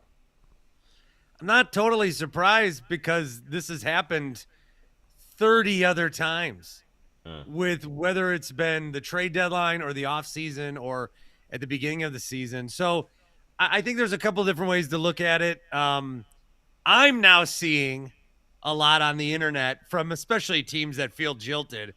Giannis loves attention. The Bucks, they're stirring this up. I don't feel like it's like that at all. I suppose if you don't get Giannis and you wanted Giannis, I suppose you got to be mad at somebody. I think that this is such a unique Giannis only thing that we're doing. Like Jokic, would you say Giannis and Jokic are peers? Yeah. Nobody's ever talking about getting Jokic. They both won a title. Both teams fired their coach after. There's nobody's trying to get Jokic out of Denver. Now, this year's different in Milwaukee, but people have been doing this. There was the time that Malika Andrews, you guys remember this? She was in Milwaukee. I remember. She asked Giannis. He left. That was before COVID. They've been doing this before the pandemic. So for us in Milwaukee, like we do feel like we're being bullied. It's some like torture component. And I honestly, and I've said this, and a lot of people have said this, it's no longer like I'd rather keep Giannis and lose with him than I don't think whatever they're gonna get back. So I'm happy he's still here. But I think a lot of us are at the point where we understand there might be a time that he needs to get traded for him for the team. We understand. Now nobody wants it to happen because we're all dug in here against Shams, against Windhorst, against ESPN. Like, these guys have been saying this for 10 years, and Giannis is going to bed tonight in Milwaukee once again. It is just, and we're going to do it again in the summer. So, yeah, Giannis could be like, look, I'm going to extend. I'm going to extend. Let's just put all this to bed. I'm going to extend. That would be good. And that you could use that in an argument. Well, does he really want attention or not? But this is a day I've had 30 times already. Bart Winkler Karlos Ortiz join me here on 40 Days and 40 Nights, night 19. They're from Into the Winklerverse. You're not even halfway done? Good Lord. We've been doing this every weekday, Monday through Friday, 8 a.m., 6 p.m., regardless of what I'm going through. I had a whole story yesterday of I have a sensitivity to apples and apple juice normally.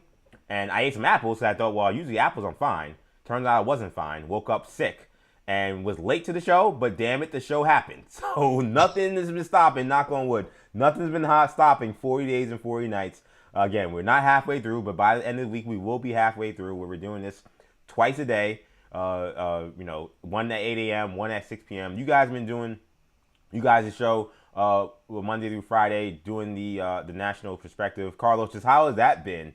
And how's it been working with Bart, as you know, most you guys have saw like how much the support and how much you guys impacted people's lives with your show. How's the show been so far, and what's that like been for you? Well, it feels like we haven't skipped a beat. The only difference is that we don't get a biweekly paycheck for it. I certainly miss the income, but Right. In terms of every facet of the show, other than the fact that there's a disembodied voice that says Infinity Sports Network, I feel like it's just kind of been a continuation of the show. Now, I'm not saying this to blow smoke up Bart's butt, because that's not who I am. I'll call it for what it is.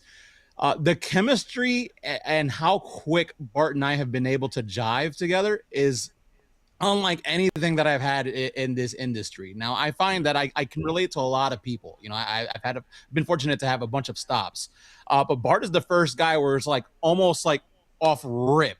We connect. We have very similar interests, but it goes more than that. I think it's just we play off of each other very well. I am the yin to his yang, or if he wants to be the yang, I could be the yin. I don't care.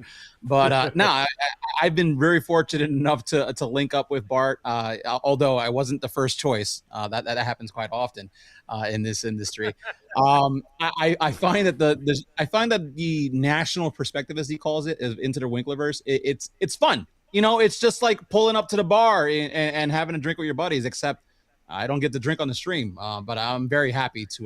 Why not? We do it Mondays at noon. Drink.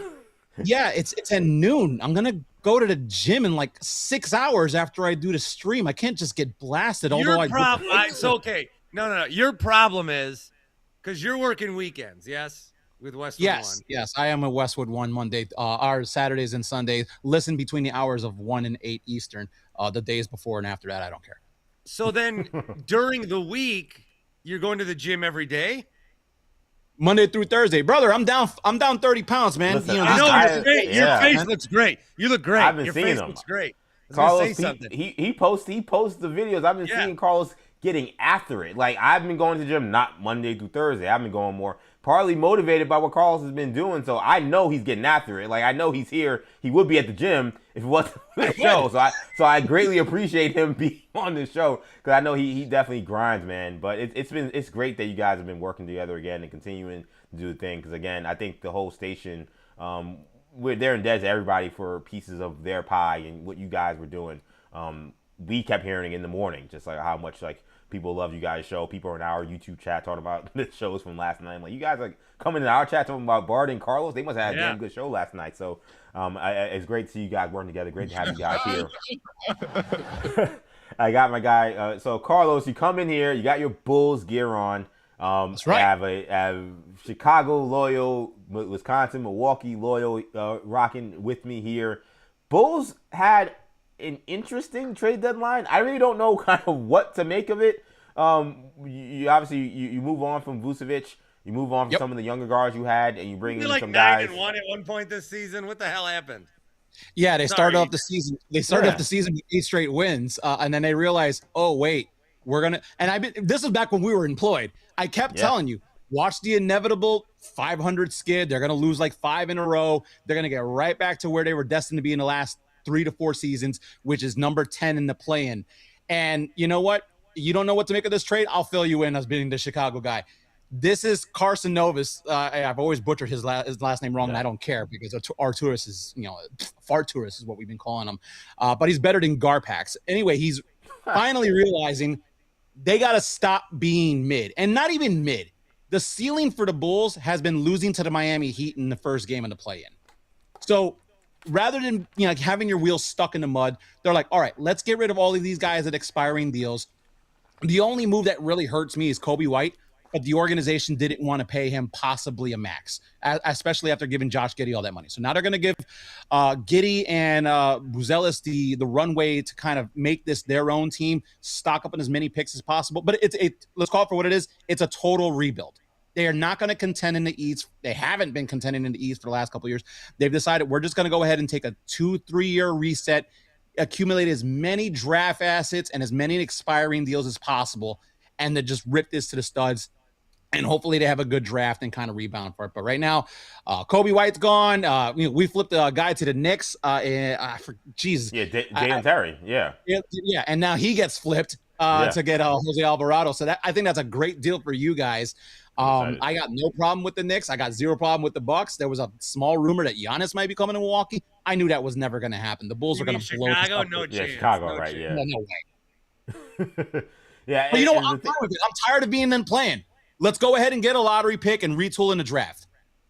I guess the one thing about the trades though were it felt like, yes, it was kind of getting rid of Vucevic definitely feels like more of like a push to like. Yeah, he's 35 years old on a team that's going to rebuild. You can't have him. But I kind of was looking for the move that showed that they clearly were going to take less talent. Like Anthony Simons could still average 20 in a season, right? Like you brought in Jaden Ivey, who was a former top pick. Like he may end up being pretty good, right? Like it still feels like they haven't quite started the rebuild yet, and maybe this is kind of the beginning of the process. But the Bulls have been weird. It feels like they've been kind of like inching towards like, oh, we traded Zach LaVine. Oh, we let DeMar DeRozan go. But somehow you're still where you guys have been. So I guess, so are you confident? You feel like this is finally going to be the spot where you are able to finally get to that rebuild that you guys have been looking for all this time? Because it's been forever at this point.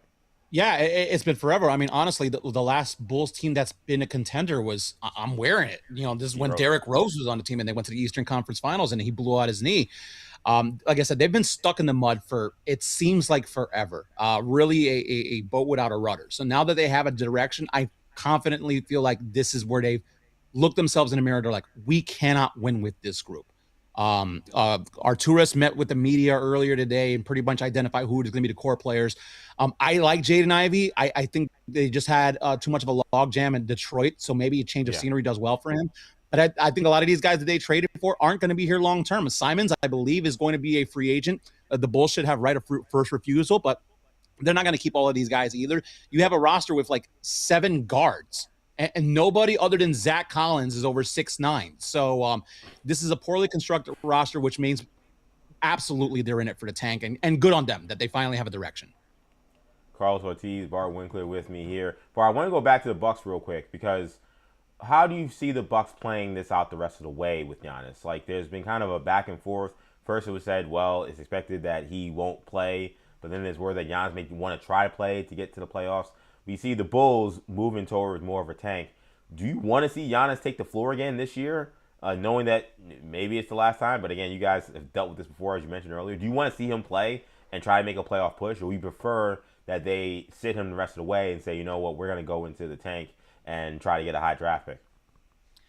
Well, I want to see him play, and there were mixed reports today. The mixed reports, they're out on ESPN. Windhorse is saying they're going to shut him down. And then our guy that covers it here for The Athletic, Eric Name, is like, he's planning to play. The national media does not have any sources on the Bucks. They don't have any. The one guy that did for a little bit was Chris Haynes because of Dame.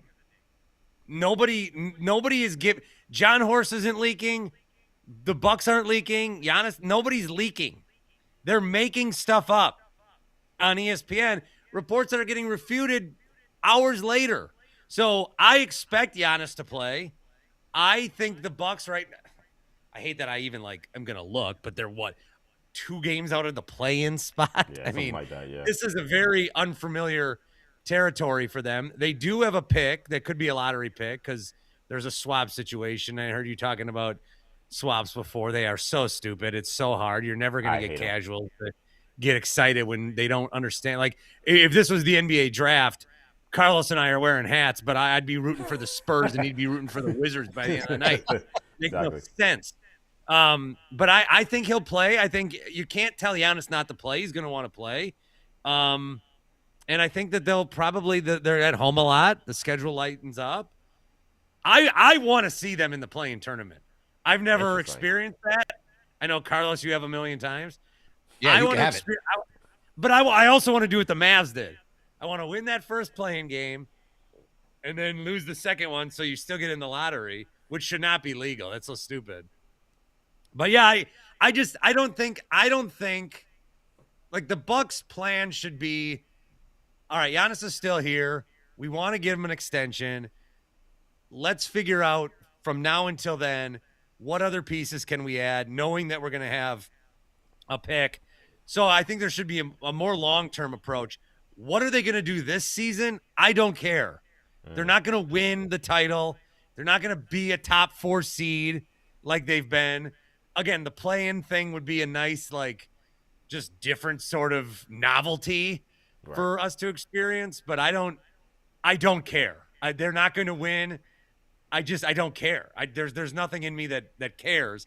I guess I'm still rooting for them to win rather than lose. I think some Bucks fans are like, no, just tank. But I'm still rooting for them to win. Maybe I get to a point where okay, tank losing's better, but I just want to see them play and see what happens, and fire Doc Rivers obviously is the one thing they do need to do, and then go from there. I still feel like I know he was not popular. I still feel like some of this has been a little calmer for what happened with Adrian Griffin, because I understand he was a rookie coach. I understand that he wasn't necessarily liked by all of the players, but to have a guy that was 30-13 and he'd lose his job, and the best thing you could do is hire Doc Rivers. I didn't like that fight. Well, when they fired him, everyone was telling us, guys, it's bad. It's worse than you think. It's bad. No one respects him. I don't know, showing up late, whatever. They're telling us all these things. You got, okay. Fine. But should that not be if he's 30-13 and you're not allowing whatever was happening to happen, well, now you're bad. And because Doc Rivers is an affable guy, he gets to be the coach. Do you have expectations out of your coach or do you not? And this whole Doc thing has been countered because they've been throwing everything at the wall to try to get Giannis another championship. I mean, they're going out of left field. Damian Lillard, and then Damian Stretch for Miles Turner, and then they're firing Bud, and then they move on from Middleton and Drew and Brooke, and they're doing everything they can, and all of that makes sense. The Bucks, I've compared them to there's a fire in their house and they're trapped in a corner, but they keep finding a way to live. They're going to die, but they're not dead yet, or they're on a boat. The boat will sink, but it hasn't sunk yet. But so every move they make screws them a little bit. But it's going to screw them down the road, but eventually it will screw them. But then Doc being the coach for this long is counter to every strategy they seem to have. So I don't get it. But for the rest of this season, I don't care. I'm just happy that Giannis is here. I'm happy that, although they've already moved on to, okay, he's staying for now. This summer, who's got the best chance? Come on, take a week off. Do you think it's so realistic he'll stay? He'll sign an extension, this will be all done. Do you still have hope? And there's a lot of Bucks fans still have hope for that. Because again, from the outside perspective, talking about the national perspective, we're all kind of thinking, all right, well, this gets postponed until the summer, but eventually the one difference between him and Jokic is playing for a team that still has title chances. So are you confident that he may say, you know what, you guys have been doing all this for nothing? Like, I still want to be a Buck. You know what? I'm going to sign on. Or do you do feel like that this could be the end during the summer? I feel like, so I talk about these rumors being out there for 10 years. That bothered me because the Bucks were good and contending, and there was no need for it. Just like if we were talking about Jokic today, should Jokic be traded? You'd be like, why? The Nuggets are good. He's good. That's where the Bucks were. This was the first time out of all of that it made sense. Like, yeah, we get it. He might need to be traded. So what I think is happening is it was never likely. And then this summer it became maybe more likely. I thought this summer it could happen, especially with these teams and their picks, maybe the Spurs, the Thunder. I don't know. But now that we got through the summer and we got through this, I don't know. I feel like it's only going to go more up. The chances are going to go up more that he's going to stay. The big, matzo ball hanging out there right now is he's got an extension decision again. And if he signs that extension, that would be like the fourth time he's put pen to paper to say, I want to stay in Milwaukee. At some point, these people have to stop crying wolf, So I still feel it's more likely he suits up for the Bucks next year than not. But they've got their work cut out for them this summer.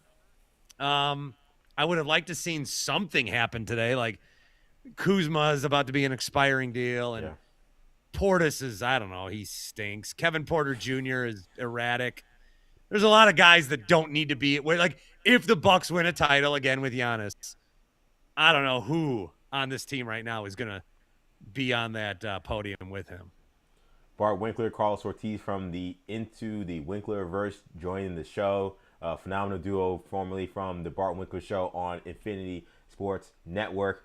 I wanted to get your thoughts on this, Bart, before we get to some other stuff, and I want to talk to you guys about the Super Bowl because I've been seeing you represent what I think a lot of folks also on the outside maybe aren't as familiar with. Because what I loved about watching your show or watching you on social media is you are bringing a perspective that from the outside maybe is very different. And it's one that may not be what we all think, but may be more realistic because you're there.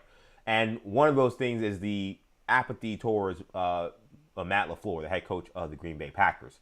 And I'm the guy who does the show. I don't have a co-host. I have been speaking about how when they decided that they were going to, quote unquote, negotiate a contract extension with LaFleur, I thought that was them buying time for them to play footsie, pretend like they were going to sign him, and then say, oh, we just couldn't come to an agreement, so we're just naturally parting ways.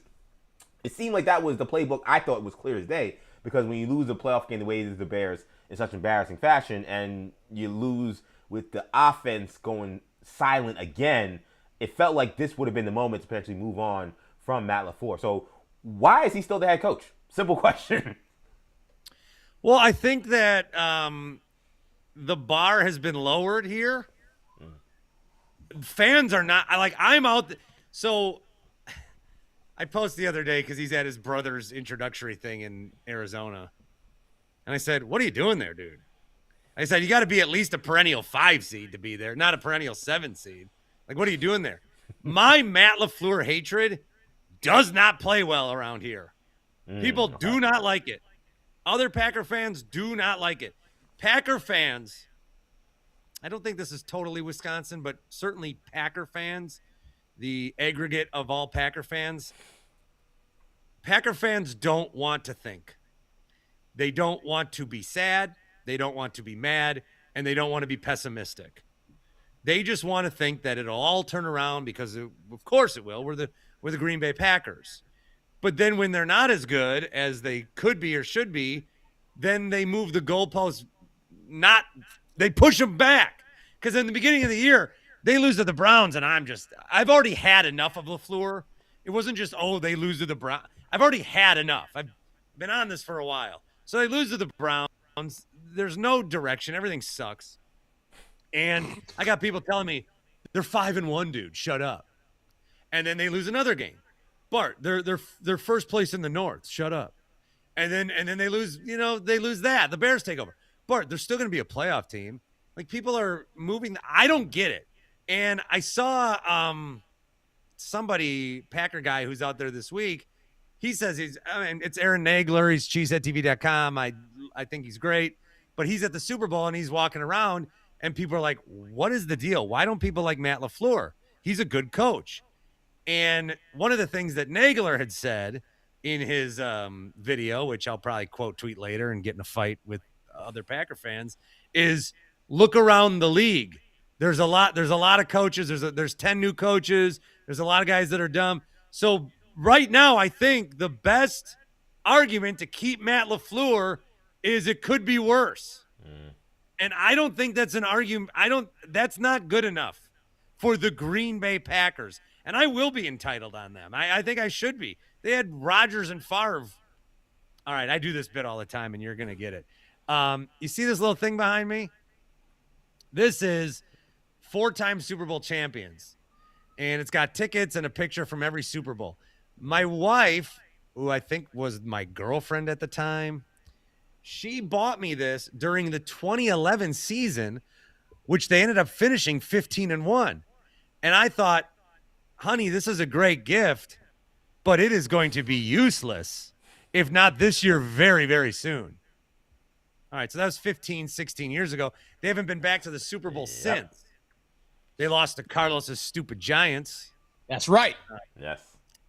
That year. So I don't think that Packer fans' standards are where mine are, but the Packers' standards aren't either because they're keeping everybody. Goody just came out. The GM just came out the other day. They want to keep the special teams guy, Rich Bisaccia.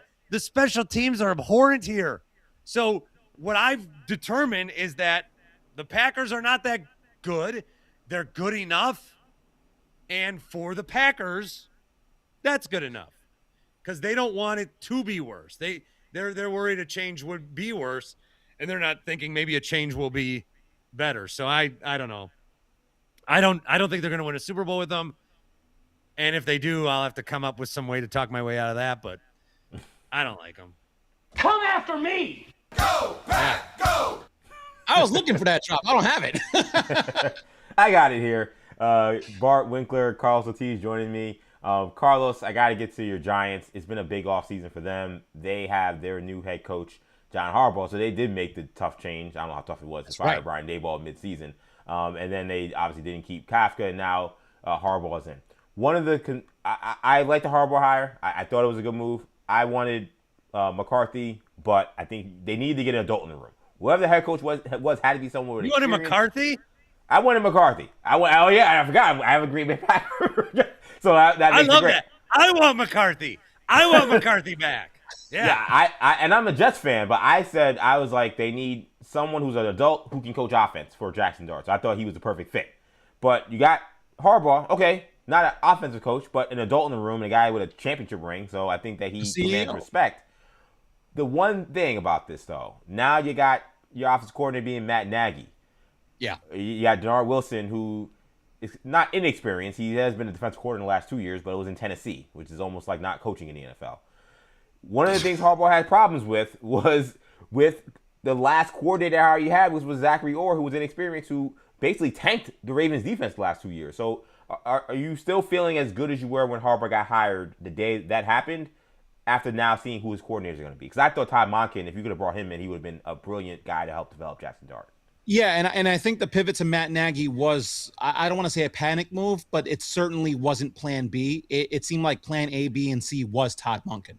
I think they were banking on the fact that Cleveland was going to go in a different direction and hiring Jim Schwartz, elevating him to a head coach from DC. And now Schwartz might be available because, he's pretty pissed off that he got passed over there. But the honeymoon period, it's going to last as long as I would say 4 weeks into the regular season. Right now, it is all in Harbaugh we trust. I don't think that the luster goes away from hiring a somewhat inexperienced defensive coordinator. The only thing that worries about that is that he becomes Shea Bowen 2.0, who was also a defensive coordinator in Tennessee. But I actually don't mind the Matt Nagy hire at all. I mean, he didn't have much to work with in Chicago. A lot of people keep pointing to the statistics that the Bears were bottom 3 in terms of running offense, yards per game, passing, all that stuff. Dude, look at the talent that he had. He had a team that had Mitch Trubisky, Allen Robinson was one of his receivers, a bunch of rotating backs. So he didn't have much to work with at the Bears. And yes, Andy Reid calls the plays in Kansas City, but Nagy has had a strong influence in terms of how that offense was run with the RPOs, quick passes, short strikes, and a lot of the stuff that he calls falls in the skill set of what Jackson Dart likes to do. So I actually really like the hire, despite the fact that it's not Ton Monken. If you're not going to get Monken, the only other guy I would have maybe considered would have been Davis Webb, but it seemed like he was going to be elevated to be an OC for the Broncos anyway. And also, he hasn't done it in the professional level, on this stage before. So I think Sean Payton still kind of coached through Davis Webb a little bit. So I would have been nervous about that. So I think this is a good pivot, although this wasn't on their radar. I understand the trepidation that Giants fans have, but considering the success that Harbaugh had in Baltimore for 18 to 19 years, and really the same amount of period that the Giants have been in turmoil. I mean, they've been a train wreck since their last Super Bowl in the last 15 years. So just having what you say, the adult in the room, I say just a CEO guy. I didn't necessarily need him to be offense or defensive focused, because Harbaugh comes, from a special teams background. That allows me to have the confidence that he's going to go in and see the bigger picture, which is what we haven't had in the coach for a long time. Like Dable had the quarterback whisperer, role when he came over here. Like, oh, look what he did with Josh Allen. But you could see that his inexperience showed when in terms of managing relationships. That's why Wink Martindale had to be, ushered out the door, because Wink was essentially, trying to be the head coach, and he saw a power vacuum and this was going to seize it. So, I don't think there's anything to worry about with the Giants right now, short of Steve Tisch being still in the ownership. He needs to go away.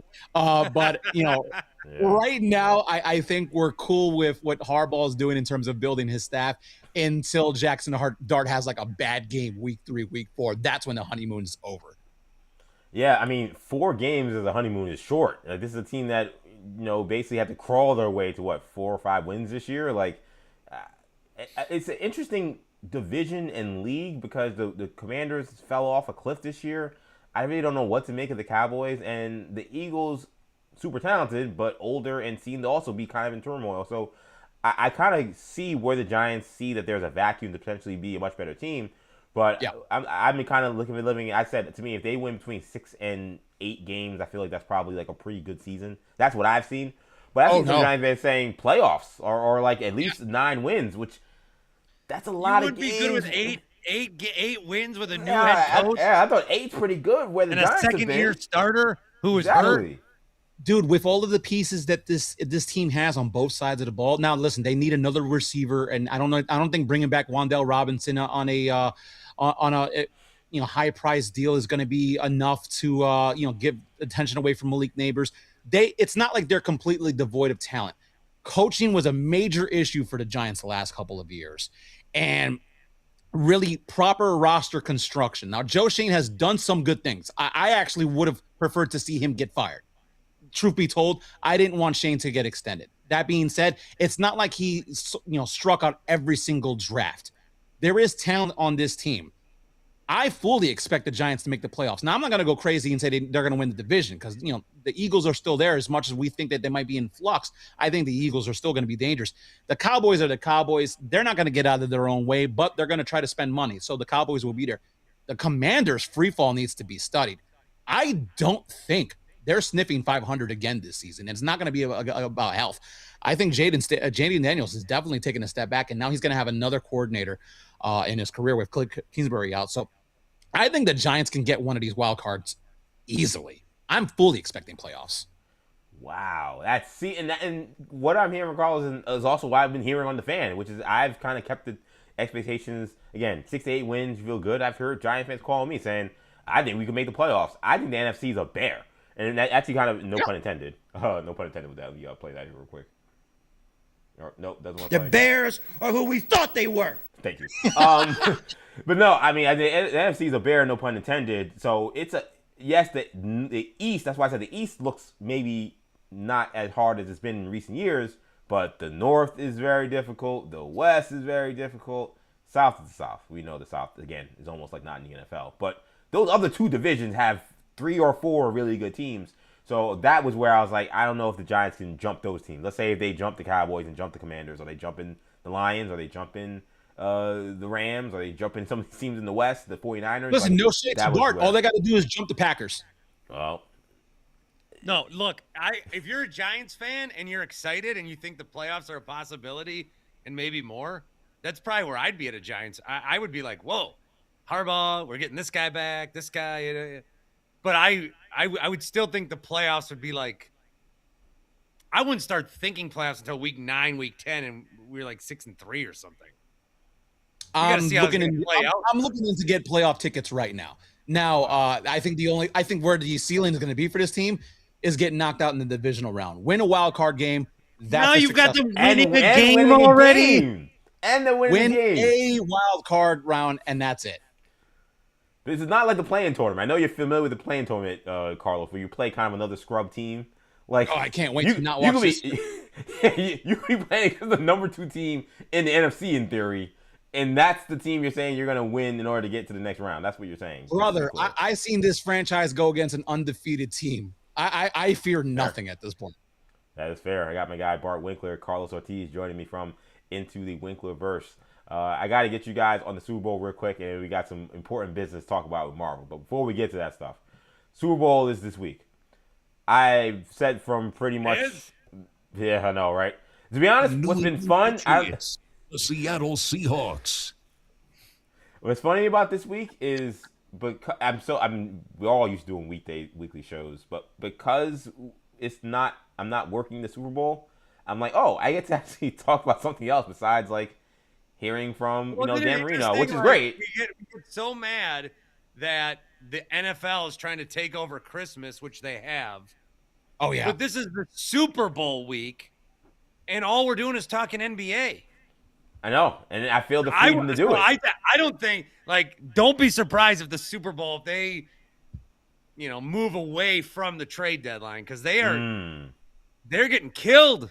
They're getting killed by the NBA. And this is kind of 2 years in a row. That extra game in the regular season to start, if we kick it back a week later, we don't talk about the NBA at all. And you think about it, guys, this is 2 years in a row because Luka Doncic happened last year, and that was all of the auction. I remember doing that first show, and that was all anybody on the floor was talking about, and it was like basically 2 days of Luka Doncic at the Super Bowl Radio Row. So I think that's a good point. I didn't even think about that in terms of them getting that 18th game and then maybe getting away from the trade deadline, because the trade deadline last 2 years has definitely superseded the Super Bowl in many ways.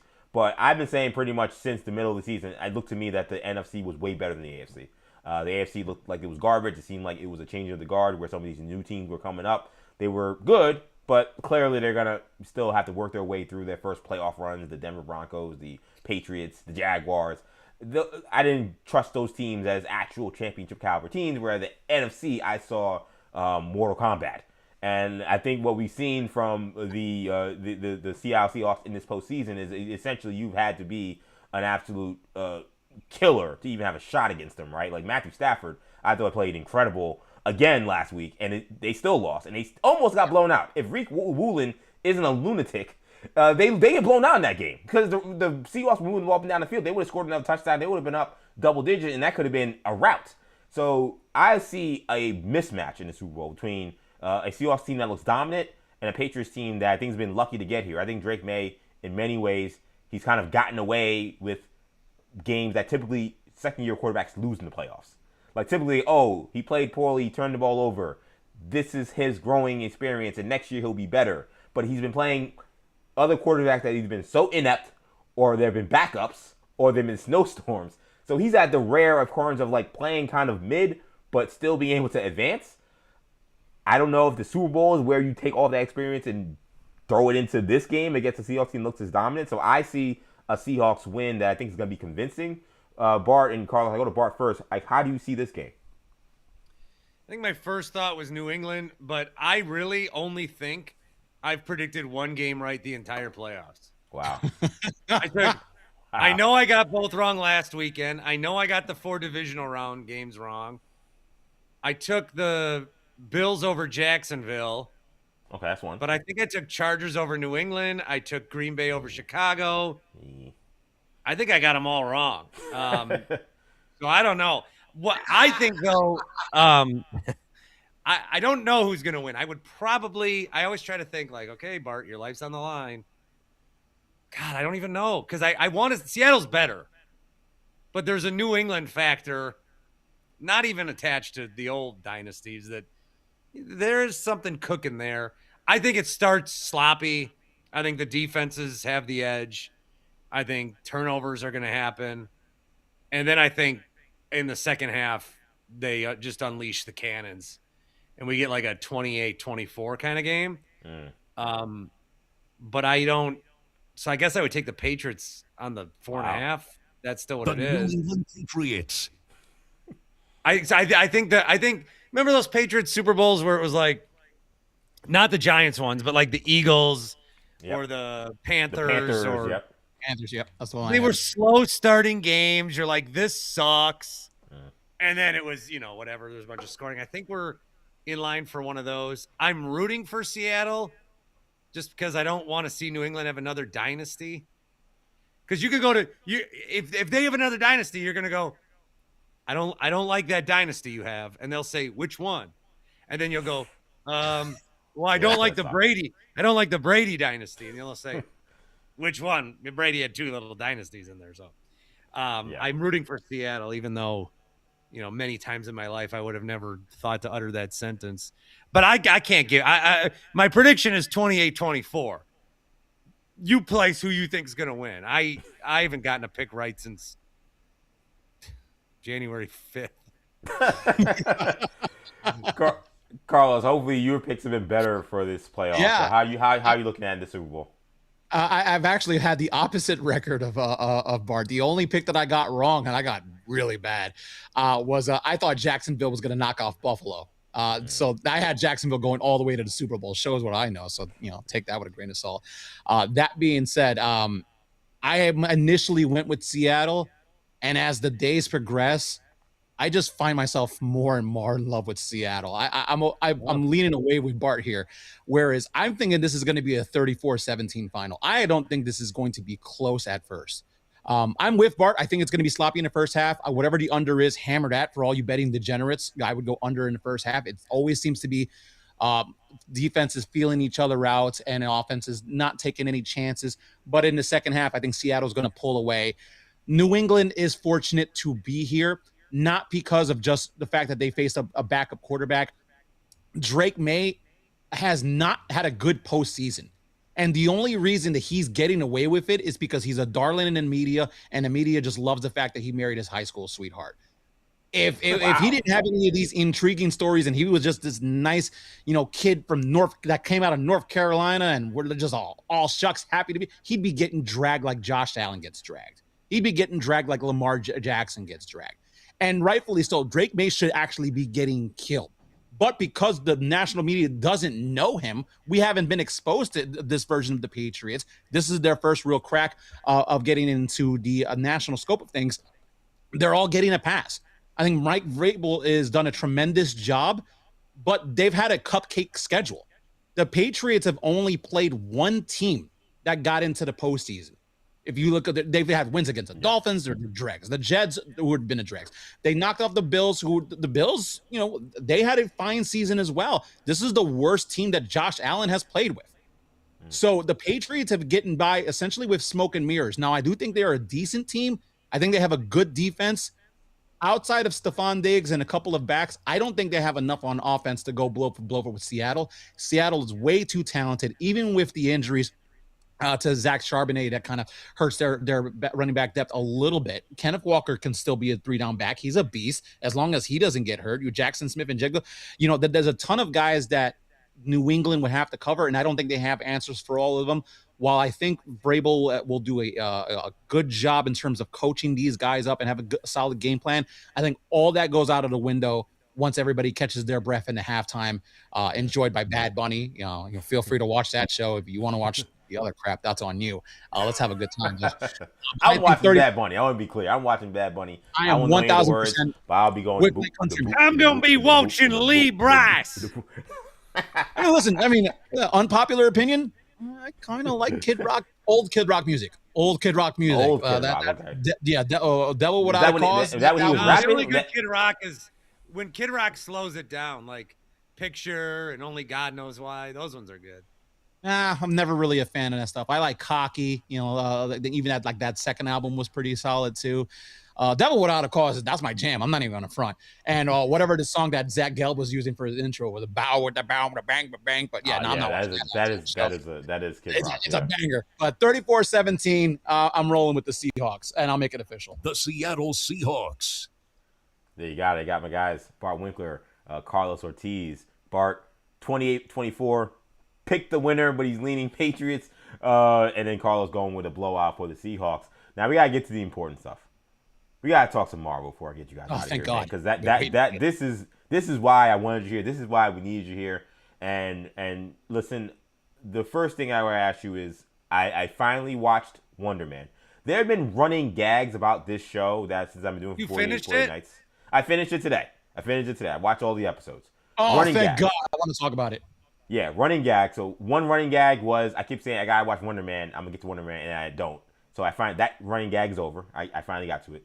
Other running gag is for some reason Mike McCarthy, just like today, finds his way into the show, and that's been annoying people. So Mike McCarthy's been like a running gag. There's several others that kind of get mixed in there, but the one that ends is that I finally did get to watch Wonder Man. I said I think this is definitely the best Marvel show since WandaVision, and it might be the best, which means it's the first. I mean, I'm putting it above everything else, and it might be the best to me. I love this season. Again, for those who have not watched, and I usually do this for every podcast I do, I'm just gonna make this a spoilers warning. If you don't want to be spoiled, thanks for watching. Yeah, thanks for watching me, Bart, and Carlos, and we'll see you tomorrow. But if you don't mind being spoiled, or you've watched the show and you want to hear our thoughts, then stick around. It's gonna be fun. Of course, there's a show, Disney Plus, starring Yahya Abdul-Mateen as Simon Williams, Ben Kingsley as Trevor Slattery, directed by Daniel Cretton, who also did not just the Shang-Chi and the Ten Rings. He's also going to be doing the new Spider-Man movie coming up in the summer. Can't wait. I thought this was maybe the best Marvel TV show. I thought that Yahya Abdul-Mateen was amazing as Simon Williams. I really liked Trevor's addition to this. I didn't know how I'd feel about it because the Trevor character has been kind of controversial. And I like that they kind of leaned into the controversy of it. They leaned into his role as the previous Mandarin, which they did also in Shang-Chi as well, but they did so much more in this situation. And they kind of added some layers and teeth to like him being perceived as this scary, dangerous man, even though we know he obviously is not. I love this show. I just off rip, Bart. What were your thoughts on it? Where do you rank it among the Marvel TV shows that we've seen? WandaVision's great. Loki's great. Secret Invasion's great to not ever watch again. There you go. you had me in the first half, not gonna lie. I loved it. I thought it was great. The acting by both guys was just terrific. I like the plot. I like the whole. This is what I think, because a lot of people, the way that Marvel's discussed is dumb. Marvel in phase 1, 2, 3 that led up to the Avengers, if you go back and watch it like now, a lot of stuff like, oh, that's going to connect, that's going to connect, that's going to connect. It's very cool. But a lot of that stuff did happen like on the fly and accidental. Like they got lucky a lot of times in how that all came together for them. Now, I think, especially with writer's strike, COVID, Disney Plus, whatever, they try to throw a lot at people. And I think what started to happen was people were like, well, I don't want to watch all this. I don't want to watch all this. And if Thunderbolts comes out, I didn't watch these 9 other shows, so I don't want to see Thunderbolts, which I thought was great. I thought it was so. Yep. I think what Marvel should do, and it seems like that's what they're doing with the Spotlight stuff, is for people that just want to go to the theaters and watch like the Avengers plotline, you can do that. But then the TV shows, one of the things that was so great about this show was it didn't like connect to anything. but it was in that world. Right. Like, yeah, it's the Mandarins at my door. What is happening here? America. There's the Department of Damage Control. Like they've had a spot there, and somebody referenced Captain America, and I think that they were referencing Sam as Captain America, not Steve, which was great. So I think that there's enough. That's what I want. I would watch anything. I would watch any show that exists if you said it's in the MCU. Now there might not be like main, but I just want to watch more of what's going on Earth 616 with these wizards and these time travel. I want to know more about what people are doing. So to see some more like, and yeah, he's a big A-list actor now, star Wonder Man, but I want to see like what else is going on in that world and how does it connect to everything. So I think what Marvel can do is have like the Avengers movies and have a Spider-Man movie. And okay, if you've been watching, here's what you want to see, but then keep doing these things. Don't ignore them though. Like the best example is Spider-Man when Daredevil showed up as his lawyer. Right. What a payoff that was for everybody that watched Daredevil. And then if you didn't watch Daredevil, you're like, this didn't do anything for me, but he was only in the film for like 3 minutes. And then you might say, who was this guy? And I'll go back and watch Daredevil. I think they need to do stuff like that. Like Thunderbolts not having any reference to Wilson Fisk bothered me. I think there needs to be some connection between movies and TV, but you also can do it like I've talked about this, Carlos, with you in like off ramps of when you talk about sports on the show, when you go to like, hey, what's your favorite kind of candy? You know, as long as you know how to get back on the highway. The Avengers movies are the highway. You can take these other shows, the detour, but there's so many stories that you can have. There's so many stories. This is such a vast universe that I really liked it. I'm scared about what's going to happen after Doomsday. I don't want them to like reset everything, but that's true. And then I don't like, how are you going to have these kind of shows if I don't know. So I want to see how they do that, but this show is very good. I think there's been a lot of, I don't know. I like most of them.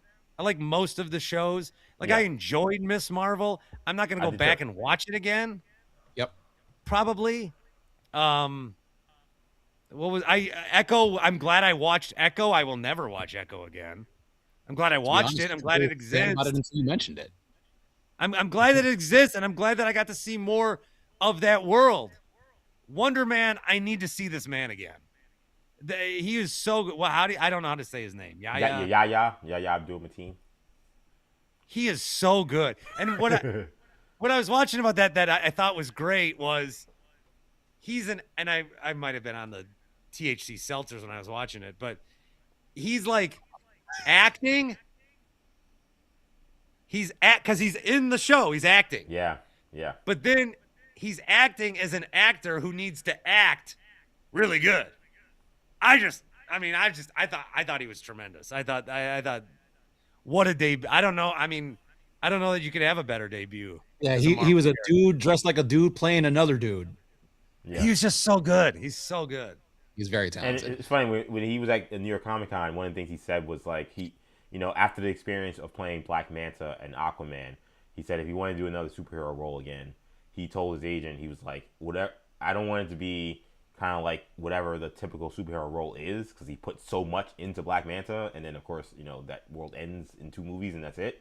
He's like, I want this character that you can envision him eating a cheeseburger anywhere. Yeah. Like just think about like that's the role. If it's not that kind of role, don't give me a superhero role. And then he's like, well, I think you're gonna like Simon Williams, and you're gonna think you're like Wonder Man. I think you could show Wonder Man to somebody who has never like maybe doesn't remember Iron Man 3 if they even saw it. Doesn't know it's part of the MCU. It doesn't feel like a superhero show. He's in the suit at the end as the actor. There's something up with him, but you don't like. I don't know. I think that's great. Marvel, I think with this show, they found a great way to, if you're an MCU diehard, it works. But also, if you just want to watch a good show, it works. So I really do applaud everybody involved in this. Yeah, I don't know how you felt, Carlos. To me, this felt like, in some ways, it felt a lot like Phase 1, but different in the sense that it was a true origin story in like a Phase 1 way that had tie-ins to things that are outside the Marvel Universe, but not so much invested in everything else that's outside of whatever Simon Williams and Trevor Slattery's world is that they're dealing with on that day or in that episode. And then it also kind of reminded me of WandaVision in the sense that I thought they did a good job of really zeroing in on a specific love letter to a certain aspect of life, in this case in Hollywood. Like WandaVision said, yes, this is a quote-unquote superhero show, but we're going to make this a love letter to like what sitcoms have been over the course of history and use that as a vessel to tell our story. And this was like, hey, we're going to use like what some people who live in Hollywood and love LA will know what the Hollywood actor's life is like. And even if you don't love it, similar to like if you didn't watch movies from the 60s or shows from the 60s and 70s, you still have an idea. And there's still a romanticism about it, even if you haven't watched those shows. This is the same thing where it's like, oh, I kind of know what Hollywood's kind of like, but like seeing it kind of behind the scenes and seeing how people struggle and seeing that in many ways, like these are also just kind of regular folks, you're able to give them a love letter to something that isn't a love letter to Marvel. It's a love letter to actual actors and that grind and what that means. And it makes the show, I think, more relatable. I think that's why I jumped to the WandaVision comparison, because I think the other shows, they maybe got too into we're a Marvel bag, right? Like I think She-Hulk was probably the most cheeky, but it almost was like too over the top. I think for some folks, I actually think She-Hulk was fine, because I think if you read She-Hulk comic books, that's kind of how it looks or reads. But I think this was good because it was like, oh, I don't have to really love superhero movies to like understand a guy struggling as a young actor who wants to make it. Like it's a very relatable story. And oh, this is really cool and funny how this works in being in Hollywood. Like I think that was what made this succeed in the way it did for me and for a lot of other folks. I don't know how you felt. Yeah, no, I there's a lot to unpack there, but I feel like Marvel's at its best when it kind of gets out of its way a little bit. And that's what Wonder Man did. It didn't make this a superhero show about, a superhero being an actor. It made this show about a guy trying to get his first break as an actor. Now, I think that's what people, a lot of people don't realize about actors, because, you see all the red carpets, you see all the A-list names and all the parties and all that stuff. There's a lot of grinding and a lot of like eating ramen noodles and crackers, in order to get to that. Much like, in our industry, people see like Boomer and Geo, they see, Tiki, and they see these high profile spots. They don't know, like, dude, you got to come in and cut tape at 3 a.m. You got to come in and on a Saturday night when all your buddies are at the club getting hammered or whatnot. There's a grind to it. We're all going through our grinds right now, trying to get into the upper echelon thing. So that's very relatable, whether you're in acting or performance or any kind of, in any industry, really, period. So I feel like Marvel did a great job. Like, as you said, this was the homage to Hollywood. I have this as a top 4 show. I still have it behind Loki. I still have it behind WandaVision. WandaVision 1, Loki 2. And I'm going to put Daredevil Born Again at 3. Understanding that Daredevil was a continuation, obviously, of its first couple of seasons, doing the Defenders mashup and all of that stuff. But Born Again was just a standalone great season. Like, I completely forgot about Bullseye because I missed season 3 for whatever reason of Daredevil. I had to go back and watch it. I was holy shit. It was completely all in season 3. Yeah. So season 3 is where it's at, man. Yeah, I know. I missed the boat, and I don't know how. But so when I was watching Born Again, I'm like, why the hell is this guy supposed to be Bullseye? So I had to go back and watch that stuff. But Born Again was such a great season on its own. Having Wilson Fisk be the mayor, and like Bart too. Like the fact that it's not mentioned in Thunderbolts whatsoever. It's like, come on, what are we doing? Yeah. Hopefully, it's somewhat addressed in Born Again season 2. I mean, there was an entire void over Manhattan. I don't think so either. They're playing the timelines way too much. But yeah, I know. Marvel that sucks. The timeline, I love the timeline. They got to figure it out. Because I saw in this Wonder Man, the guy was like, he's like, we're avoiding dates. Yeah. We don't want to. But I do like the reason I got into the MCU. We had watched Avengers at like a drive-in movie theater, but I had not watched anything prior to that. Wow. And I wanted to watch Avengers because it was cool that they took all these movies and put them together. Yeah. So I watched Avengers. I liked it, and I thought, you know what, I should kind of watch more of this. When Infinity War came out, I watched it on my phone on like a, I don't know, somebody jacked it, somebody yanked it, and then when I got laid off by this company 3 years ago, the first time, I just started from the beginning and went through everything. I mean, I'm talking Agents of S.H.I.E.L.D. Wow. I'm talking the whole Defender series, Cloak and Dagger, all of it. Cloak and Dagger. I like it. Yeah. Underrated. And it's getting some love out of this. Quick question. So I watched it all, Wait. and I love the timeline aspect. I love that the leader showed up in Brave New World. Brave New World, yeah. Or Brave New World. I love that Trevor Slattery's back after he was in Shang-Chi for some reason, too. I love that these characters are still there. They're going to pop up. It's all somewhat connected, so use them. So I do think they're finding their way a little bit more. Yeah, it sounds like we're going to see a season 2 of this, by the way. But yeah. One last note about Wonderland. It fixes the greatest injustice of Iron Man 3, which was supposed to be that plot twist of the Mandarin. To bring it full circle, to have, because Trevor Slattery trying to yeah, you spent 7 episodes moving him away from that. Finally, the last episodes are like, all right, listen, this is what I got to do to be self-sacrificing. That was so sick, dude. That was awesome. Such an awesome twist. Because I hated Shane Black for what he did to that rendition of the Mandarin. Because if they made him a straight up villain, bro, he should have been one of the most iconic villains of all time. But I do appreciate this payoff that Wonder Man finally pulled off for it. Yeah, I think that in many ways they embraced one of their biggest mistakes, which was everyone who watches Iron Man 3 was like, Iron Man 3 was insane with the Mandarin being the Mandarin until you learned he's an actor. It was the first time I walked out of a movie theater where I was like, I hate Marvel. Iron Man 3 was the one that really made me question everything. Not Iron Man 2. Not Iron Man 2 had some bad moments was too. Bad, but at least you knew there was it was building towards something. Like not everyone was going to be a home run. I mean, Thor 2 was really bad too. I mean, Thor 2 was bad too. Honest, the Dark World. I'll be kind of. I don't think Captain America First Avenger was all that. No, no Captain America First Lander. There was a couple love of Captain snoozes. America First Avenger.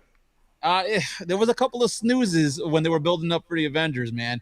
Iron Man 2, I was okay giving it a pass to. Iron Man 3, I was like, oh no, I'm absolutely done with Marvel right now. Of course I wasn't, but that was the first one where I questioned my existence. I'm like, why am I watching this? Of what they did, I couldn't watch the rest of the third act.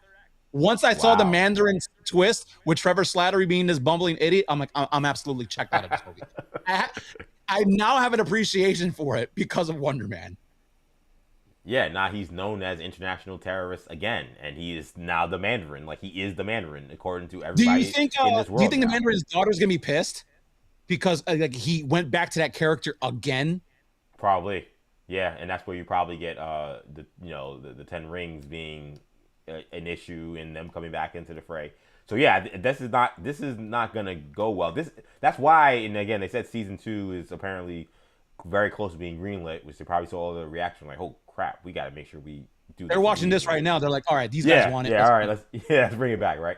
So, so yeah, I think they left themselves a lot of tea leaves, and if Cretan's gonna do this show continually, then no better person to handle it than have him continue that thread, right? Because the whole reason he was locked up was because of him doing the Mandarin bit and him being the jester. I kind of wish, because I've watched Shang-Chi a bunch of times, but I kind of forgot like why he wasn't in jail. I was like, wait, so why wasn't he in jail again? Like, what happened to him? I kind of forgot that he. Well, that's where you have to watch that Marvel special. All Hail the King. Remember the members of the 10 Rings break him out of prison. They break him out, yeah. And then because the real Mandarin was just like, oh, I want this guy. I want him. Right, exactly. But I forgot all this. I was like, why is he in jail again? So that was the only thing that was losing me, that I lost in the show, and I had to read. I was like, oh, okay, right, I remember that. That's what happened. But I wanted to ask you guys just in terms of just where Marvel kind of is now, and kind of we're entering this new year. This is the biggest year since Endgame, where you have this Spider-Man movie where we don't know who Sadie Sink is playing, and she's the female co-lead of this movie. And then you have Doomsday. You think Gwen Stacy? So it's either Gwen Stacy or real crazy shot in the dark, she might be young Jean Grey. She better be Jean Grey. That's how I feel. I think she better be Jean Grey. If she is, I'll be honest, and I don't know how you guys feel. I am Gwen Stacy'd out. I've said this on my Hero Talk podcast. Like, I like Spider-Gwen. Spider-Gwen's cool. She is extremely marketable. When I go to any convention of the female cosplay, she might be number one at this point. Like, they're everywhere at this point. So I get the appeal of the character, and I get she's super popular. I'm done with Gwen Stacy. I've seen enough Gwen Stacy. I don't need Gwen Stacy dying. I don't need Gwen Stacy slinging webs. I'd prefer they do something different. And to me, it's like, if you're hiding this, like, do they need to hide the fact that she was playing Gwen Stacy? I don't know. Jean Grey would make a lot more sense to me in terms of just the big reveal. If they do Gwen Stacy for Spider-Man, I'd be like, okay. I needed to be Jean Grey. I don't know. Bart, do you feel the same way as well? Yeah, I would like it to be. And I love that Punisher's going to be in that. Like, that's I'm in for that. That's what they need more to do more of. And I'd like to see them, like, because, there's a lot of people that watch this stuff that, and this is the problem with, like, putting out art, I think, is the people that consume it tend to be more, like, fanatical about it than the people that make it. Yeah. Like, we want the timeline stuff. I want to know where Agents of S.H.I.E.L.D. fits. Yeah. So then I've made up in my head that Agents of S.H.I.E.L.D. is canon through 6 seasons. And then the last season is a different timeline. That's what I've made up in my head. I have to go back. So, wait, how does season 6 end? You got to remind me, if you remember. Well, season 7 is, they're like on that planet. Yeah.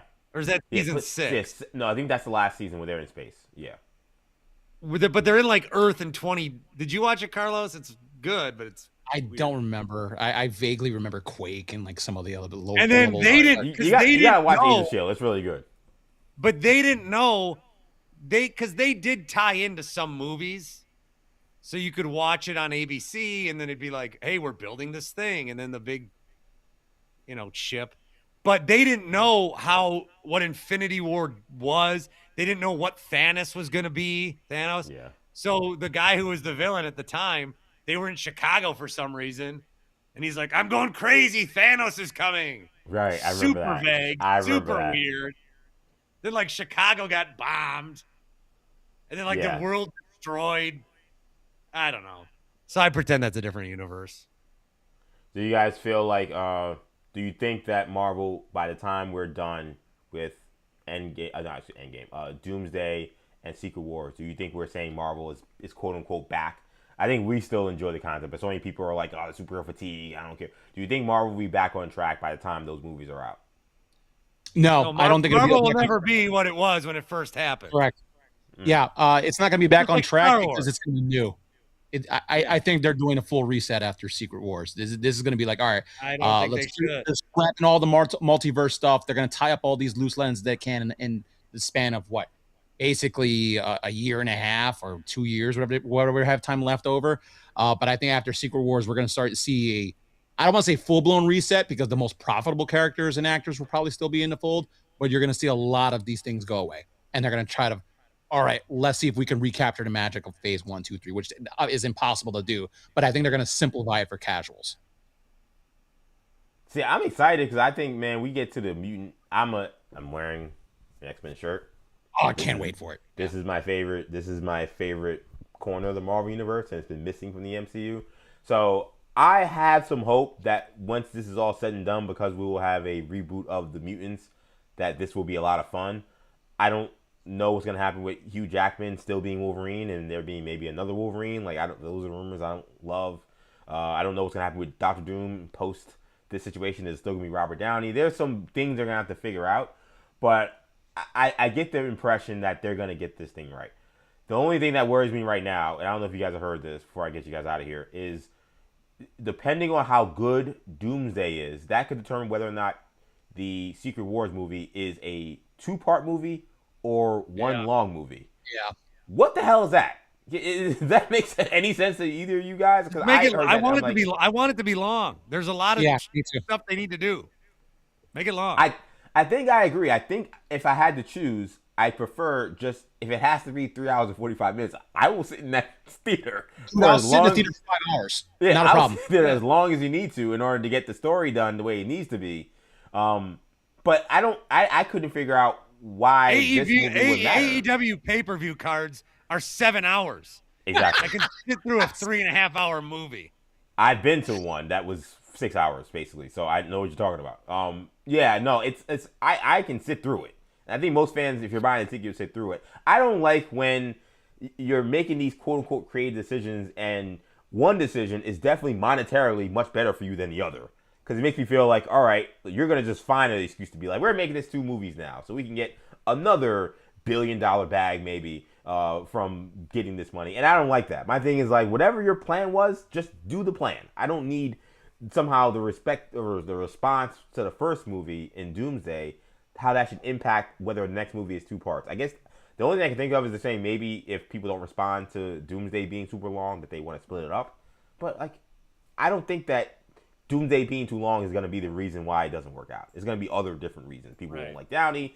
People will think there's too many characters. It's not going to be the length of the movie. So I don't really that part of it I'm having trouble with. Yeah, the only thing that's going to derail Doomsday is if it's a convoluted story. If they're doing too much stuff, if they're trying to tie as much stuff as they can with the multiverse, that's the only thing that's going to throw people up. And like, oh, if you didn't watch, every single show and every single movie, make it for us. Don't make it to bring back the person that I was. Make it for the people who stuck it through. Yeah, the person I was like, oh, 5 superheroes in one movie. I'll watch it. They're trying to make it for us. Make it for us. That's a good point, because I think what they've been trying to get is, the people that's saying that, superhero movies, they suck. Like, you guys are just, like, those people are gone. I don't think you're getting Make it for the people that like doing the homework. Right, exactly. It's not homework. Wonder Man's homework. Wonder Man's like one of the greatest shows I've seen in 10 years. Is that homework? I don't want to watch. I got to go watch Miss Marvel.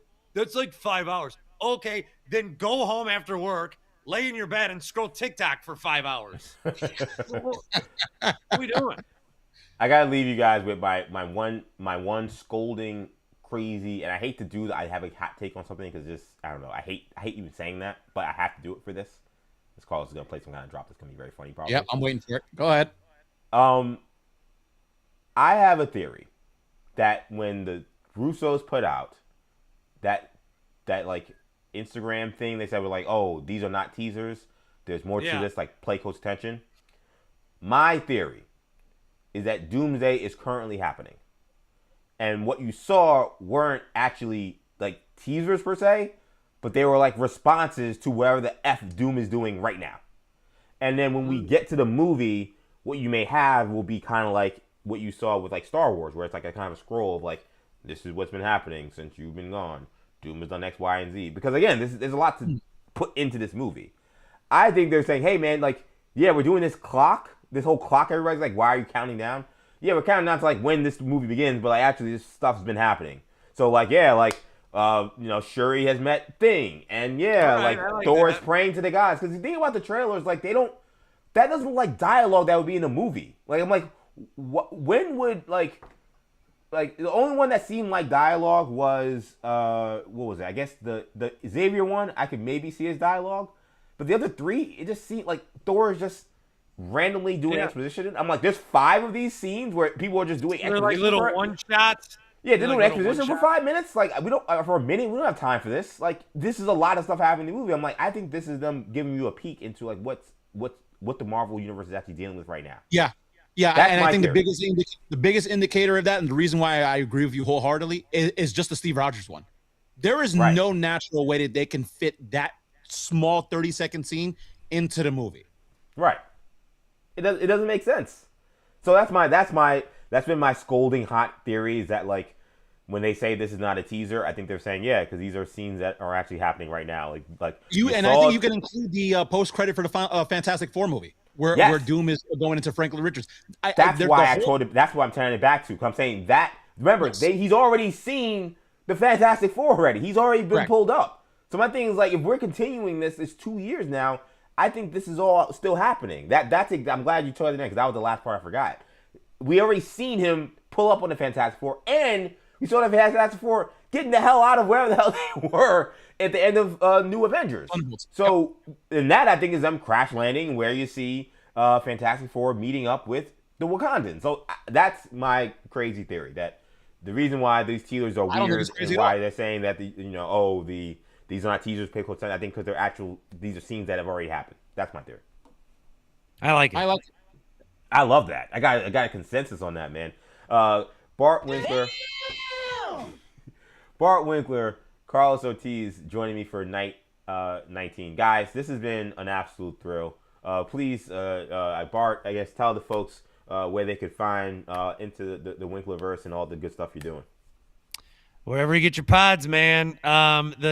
The download schedule is not as regimented as yours, but I do go on with Carlos 1 Eastern on Mondays, and you are invited to come on the post Super Bowl show if you'd like. Awesome. I'm not doing anything at that time because I'm 8 a.m. and 6 p.m. So in theory, you're coming on Monday. I got nothing to do, so I guess I'm coming on into the Winklerverse. I'm really excited about that. That's gonna be awesome. So yes, definitely got to get onto that. Carlos, social media where they can find you. You can find me at Carlos with a K, which I know Bart has always hated my handle because my name is legally spelled with a K, but my Twitter is CARLOS with a K.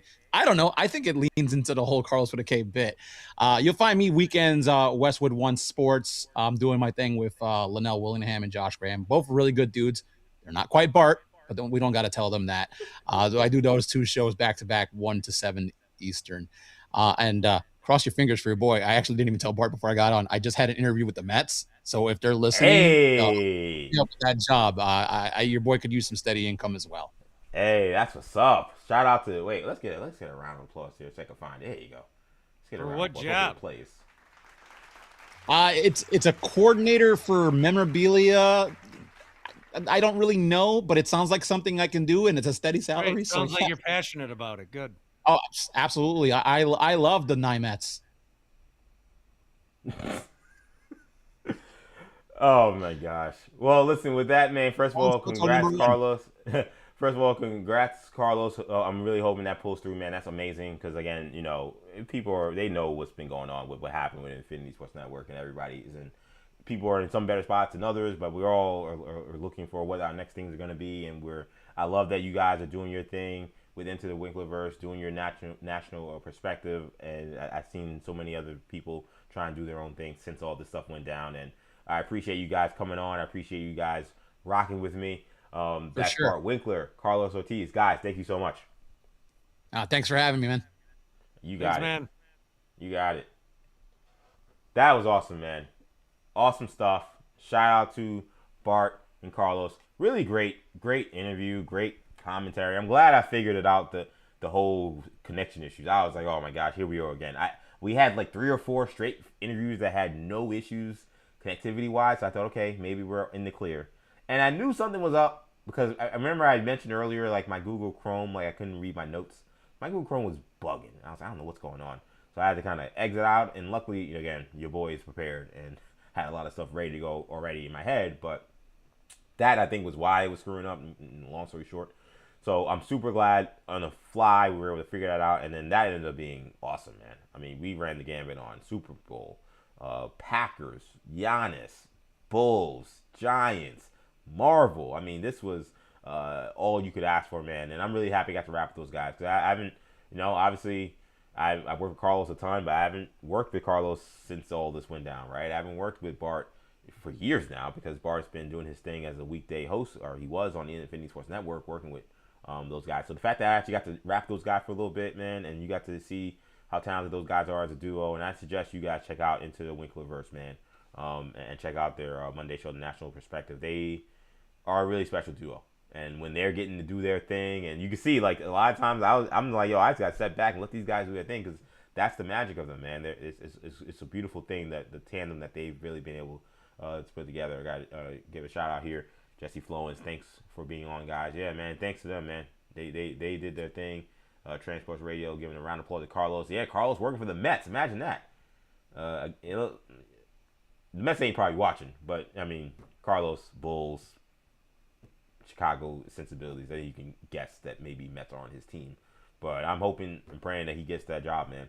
Because again, it's tough times, man. The one thing I loved about Wonder Man, like, and I'll have, because of the timing, I realized I didn't time my show as well, and it was nothing. I mean, I had him on at 7. That was what I wanted. But like, in terms of like my talking, I was like, oh, I should have got to Wonder Man earlier and then got to interview him about it. But I'll do my review of Wonder Man tomorrow, so you can hear more of my thoughts on Wonder Man. I do it in the morning, but Wonder Man, it was great. It was a great show in any way. But kind of what I mentioned was, it really, I think for a lot of folks, if you're downtrodden, if you kind of going through some tough times and you've been seeing that door slam in your face and you feel like you can't get out of your own way even though you're trying your best, and I'm being realistic and being real. Like, that is a journey that myself and a lot of folks that are in this industry, you saw what happened with the Washington Post. I wanted to talk about the Washington Post, man. Like, I wanted to just give my, like, full support and thoughts and prayers to everybody that, where unfortunately their sports department was cut, kind of it wasn't out of nowhere, because they've been teasing something was going to happen, but then we learned what was going to happen. They cut 30% of the workforce. The entire sports department is essentially gone. And, it's a tough time in the media business. There's no question about that. But that's why I really think that regardless of whether or not you're a Marvel fan, that Wonder Man is a great show to watch. Just about coming, like Carlos said, it's about a struggling actor, like trying to find his big break and trying to fight through adversity, and knowing that there may be a lot of obstacles, there may be a lot of doubters, right? But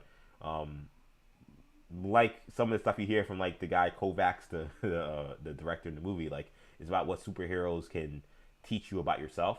At the end of the day, that's why I love this. That's why I love the X-Men and how much it represents so much of the struggles of so many people in this country, whether it be African Americans, whether it be immigrants, whether it be the LGBTQ community. Like, the way the X-Men have been able to embody that. The way, again, I think how Wonder Man was able to embody just being a person who's trying to pursue their dream and the challenges that come with that, and how sticking through with it, and not giving up in some ways is most of the battle. Maybe more than half the battle. It's just a beautiful message, and it's why, for all the folks, I want to get a lot more ISN folks on here, man. I want to give them, I'm not saying I got the hugest platform or anything like that, but I want to give them the platform I have, because I'm thankful for what they've done for me already in my career, and I want it to be a showcase to show, what we did, what we have, and the folks who've been watching, Bart Winkler, watching Maggie and Perloff. Obviously, that's streaming, of course. If you're listening on the radio or listening on the Odyssey app, they know what kind of show we had. But if you didn't, I want you guys to see what show we had. We've had Maggie on. I'm going to try to see if I can get Manny back on now that I may have figured out what the hell is going on with my connection issues. But, like, I want to know, I'll be upfront. I've already had conversations with getting Perloff on next week, and I'm hoping that's going to happen. We've got to come out with a day.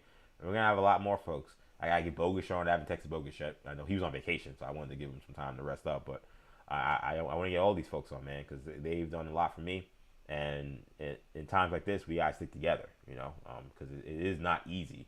But with perseverance, with you guys' support, I still believe anything is possible. And I'm, at the end of the day, the ultimate optimist when it comes to that. So I'm going to leave you guys with that message, man. I want to really thank you guys for checking out 19 of 40 Days and 40 Nights, man. This was an absolute thrill.